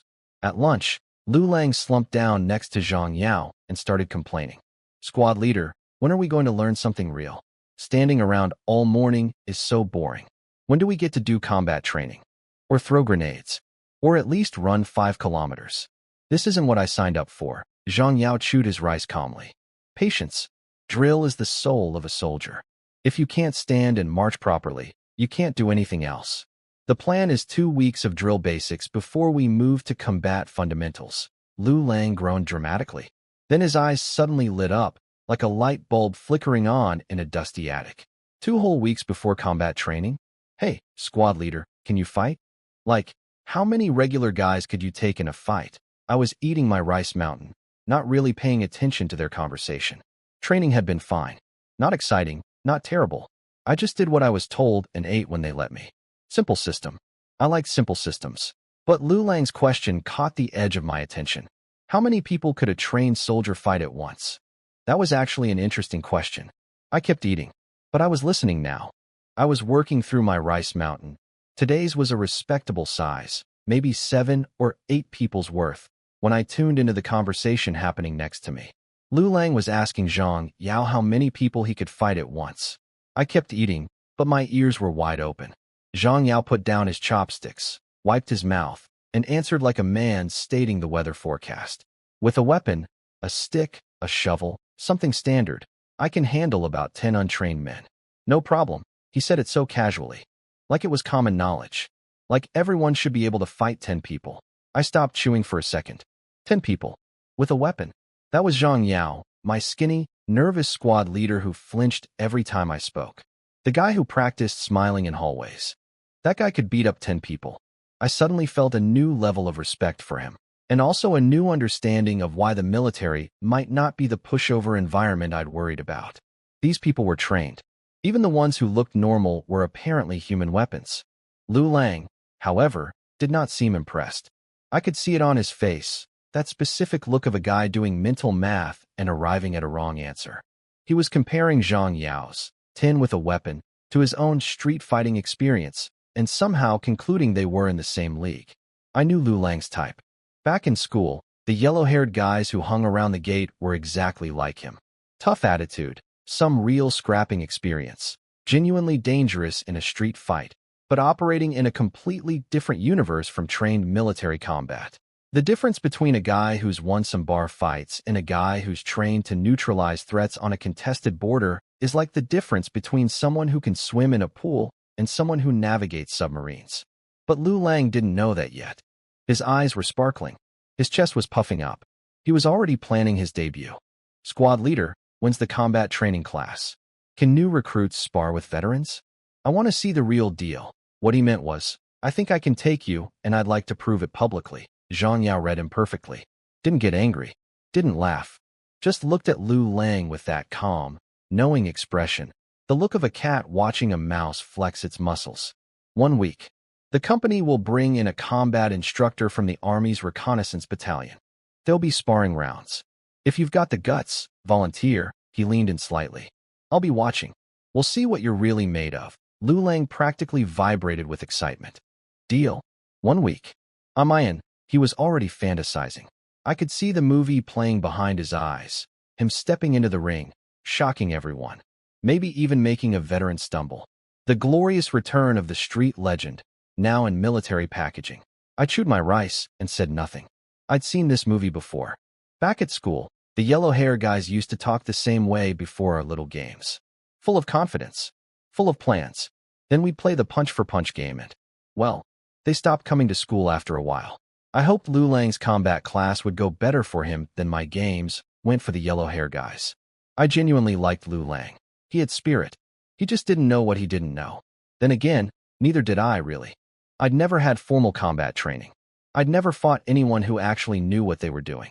All I had was size, strength, and the ability to make people faint by looking at them too hard.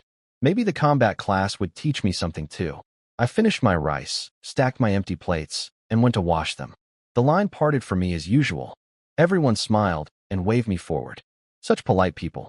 I really did love the army. I finished my food before Lu Lang finished his fantasy. I'd been listening to the whole conversation, him getting excited about fighting, Zhang Yao calmly stating he could handle 10 guys with a weapon, Lu Lang's brain clearly thinking, "Oofed, I could do that too." And I just had a thought. A genuine, innocent thought. Lu Lang kept talking about how tough he was, how he wanted to spar, how he couldn't wait for combat class. He sounded really confident, really experienced, like someone who actually knew how to fight. I was curious. See, I've never really fought anyone properly. The closest thing was the punch-for-punch game with the yellow hair guys back in school, but that wasn't really fighting. It was more like taking turns. And they always stopped coming back after the first session, so I never got to improve my technique. So when Lu Lang was bragging about his skills, I thought, here's someone who actually knows how to fight. Maybe I could learn something from him. Maybe we could practice together. He could teach me technique, since I clearly had none, and I could. Well, I wasn't sure what I could offer in return. Company, maybe? I waited for a pause in the conversation, then spoke up. Lu Lang, he turned toward me. I noticed his smile was already fading, like a sunset happening in fast forward. You sound like you're really good at fighting. I said this with complete sincerity. No sarcasm. I genuinely admired anyone who had a skill I lacked. Then I wanted to be upfront about my own limitations, so he wouldn't expect too much from me. I'm pretty weak, honestly. No real strength to speak of. This was true, from my perspective. Compared to what I could be, compared to the theoretical limits of human performance, I still had a long way to go. I could only curl 50 kilos. Some professional strongmen could do way more, proportionally. I was just a teenager who liked working out. But I do have a tiny bit of experience with lifting heavy things. Also true. Tiny bit. Relative to a lifetime of potential training, what I knew was barely a drop. So maybe we could spar? Just a friendly practice before the combat class? I'm really curious what actual fighting looks like. I meant every word. This was a genuine invitation. Two guys helping each other learn. Brotherhood. Teamwork. Military camaraderie. Lu Lang's face went through a transformation so dramatic it could have won an acting award.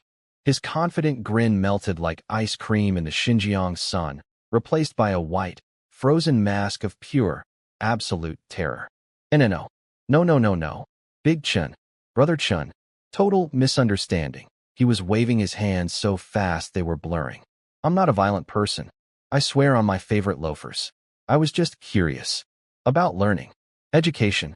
That's all. He was physically retreating, sliding down the bench away from me, shrinking into himself like a turtle discovering it doesn't have a shell. Spar with you? I would never. That's suicide. Your arms are bigger than my torso.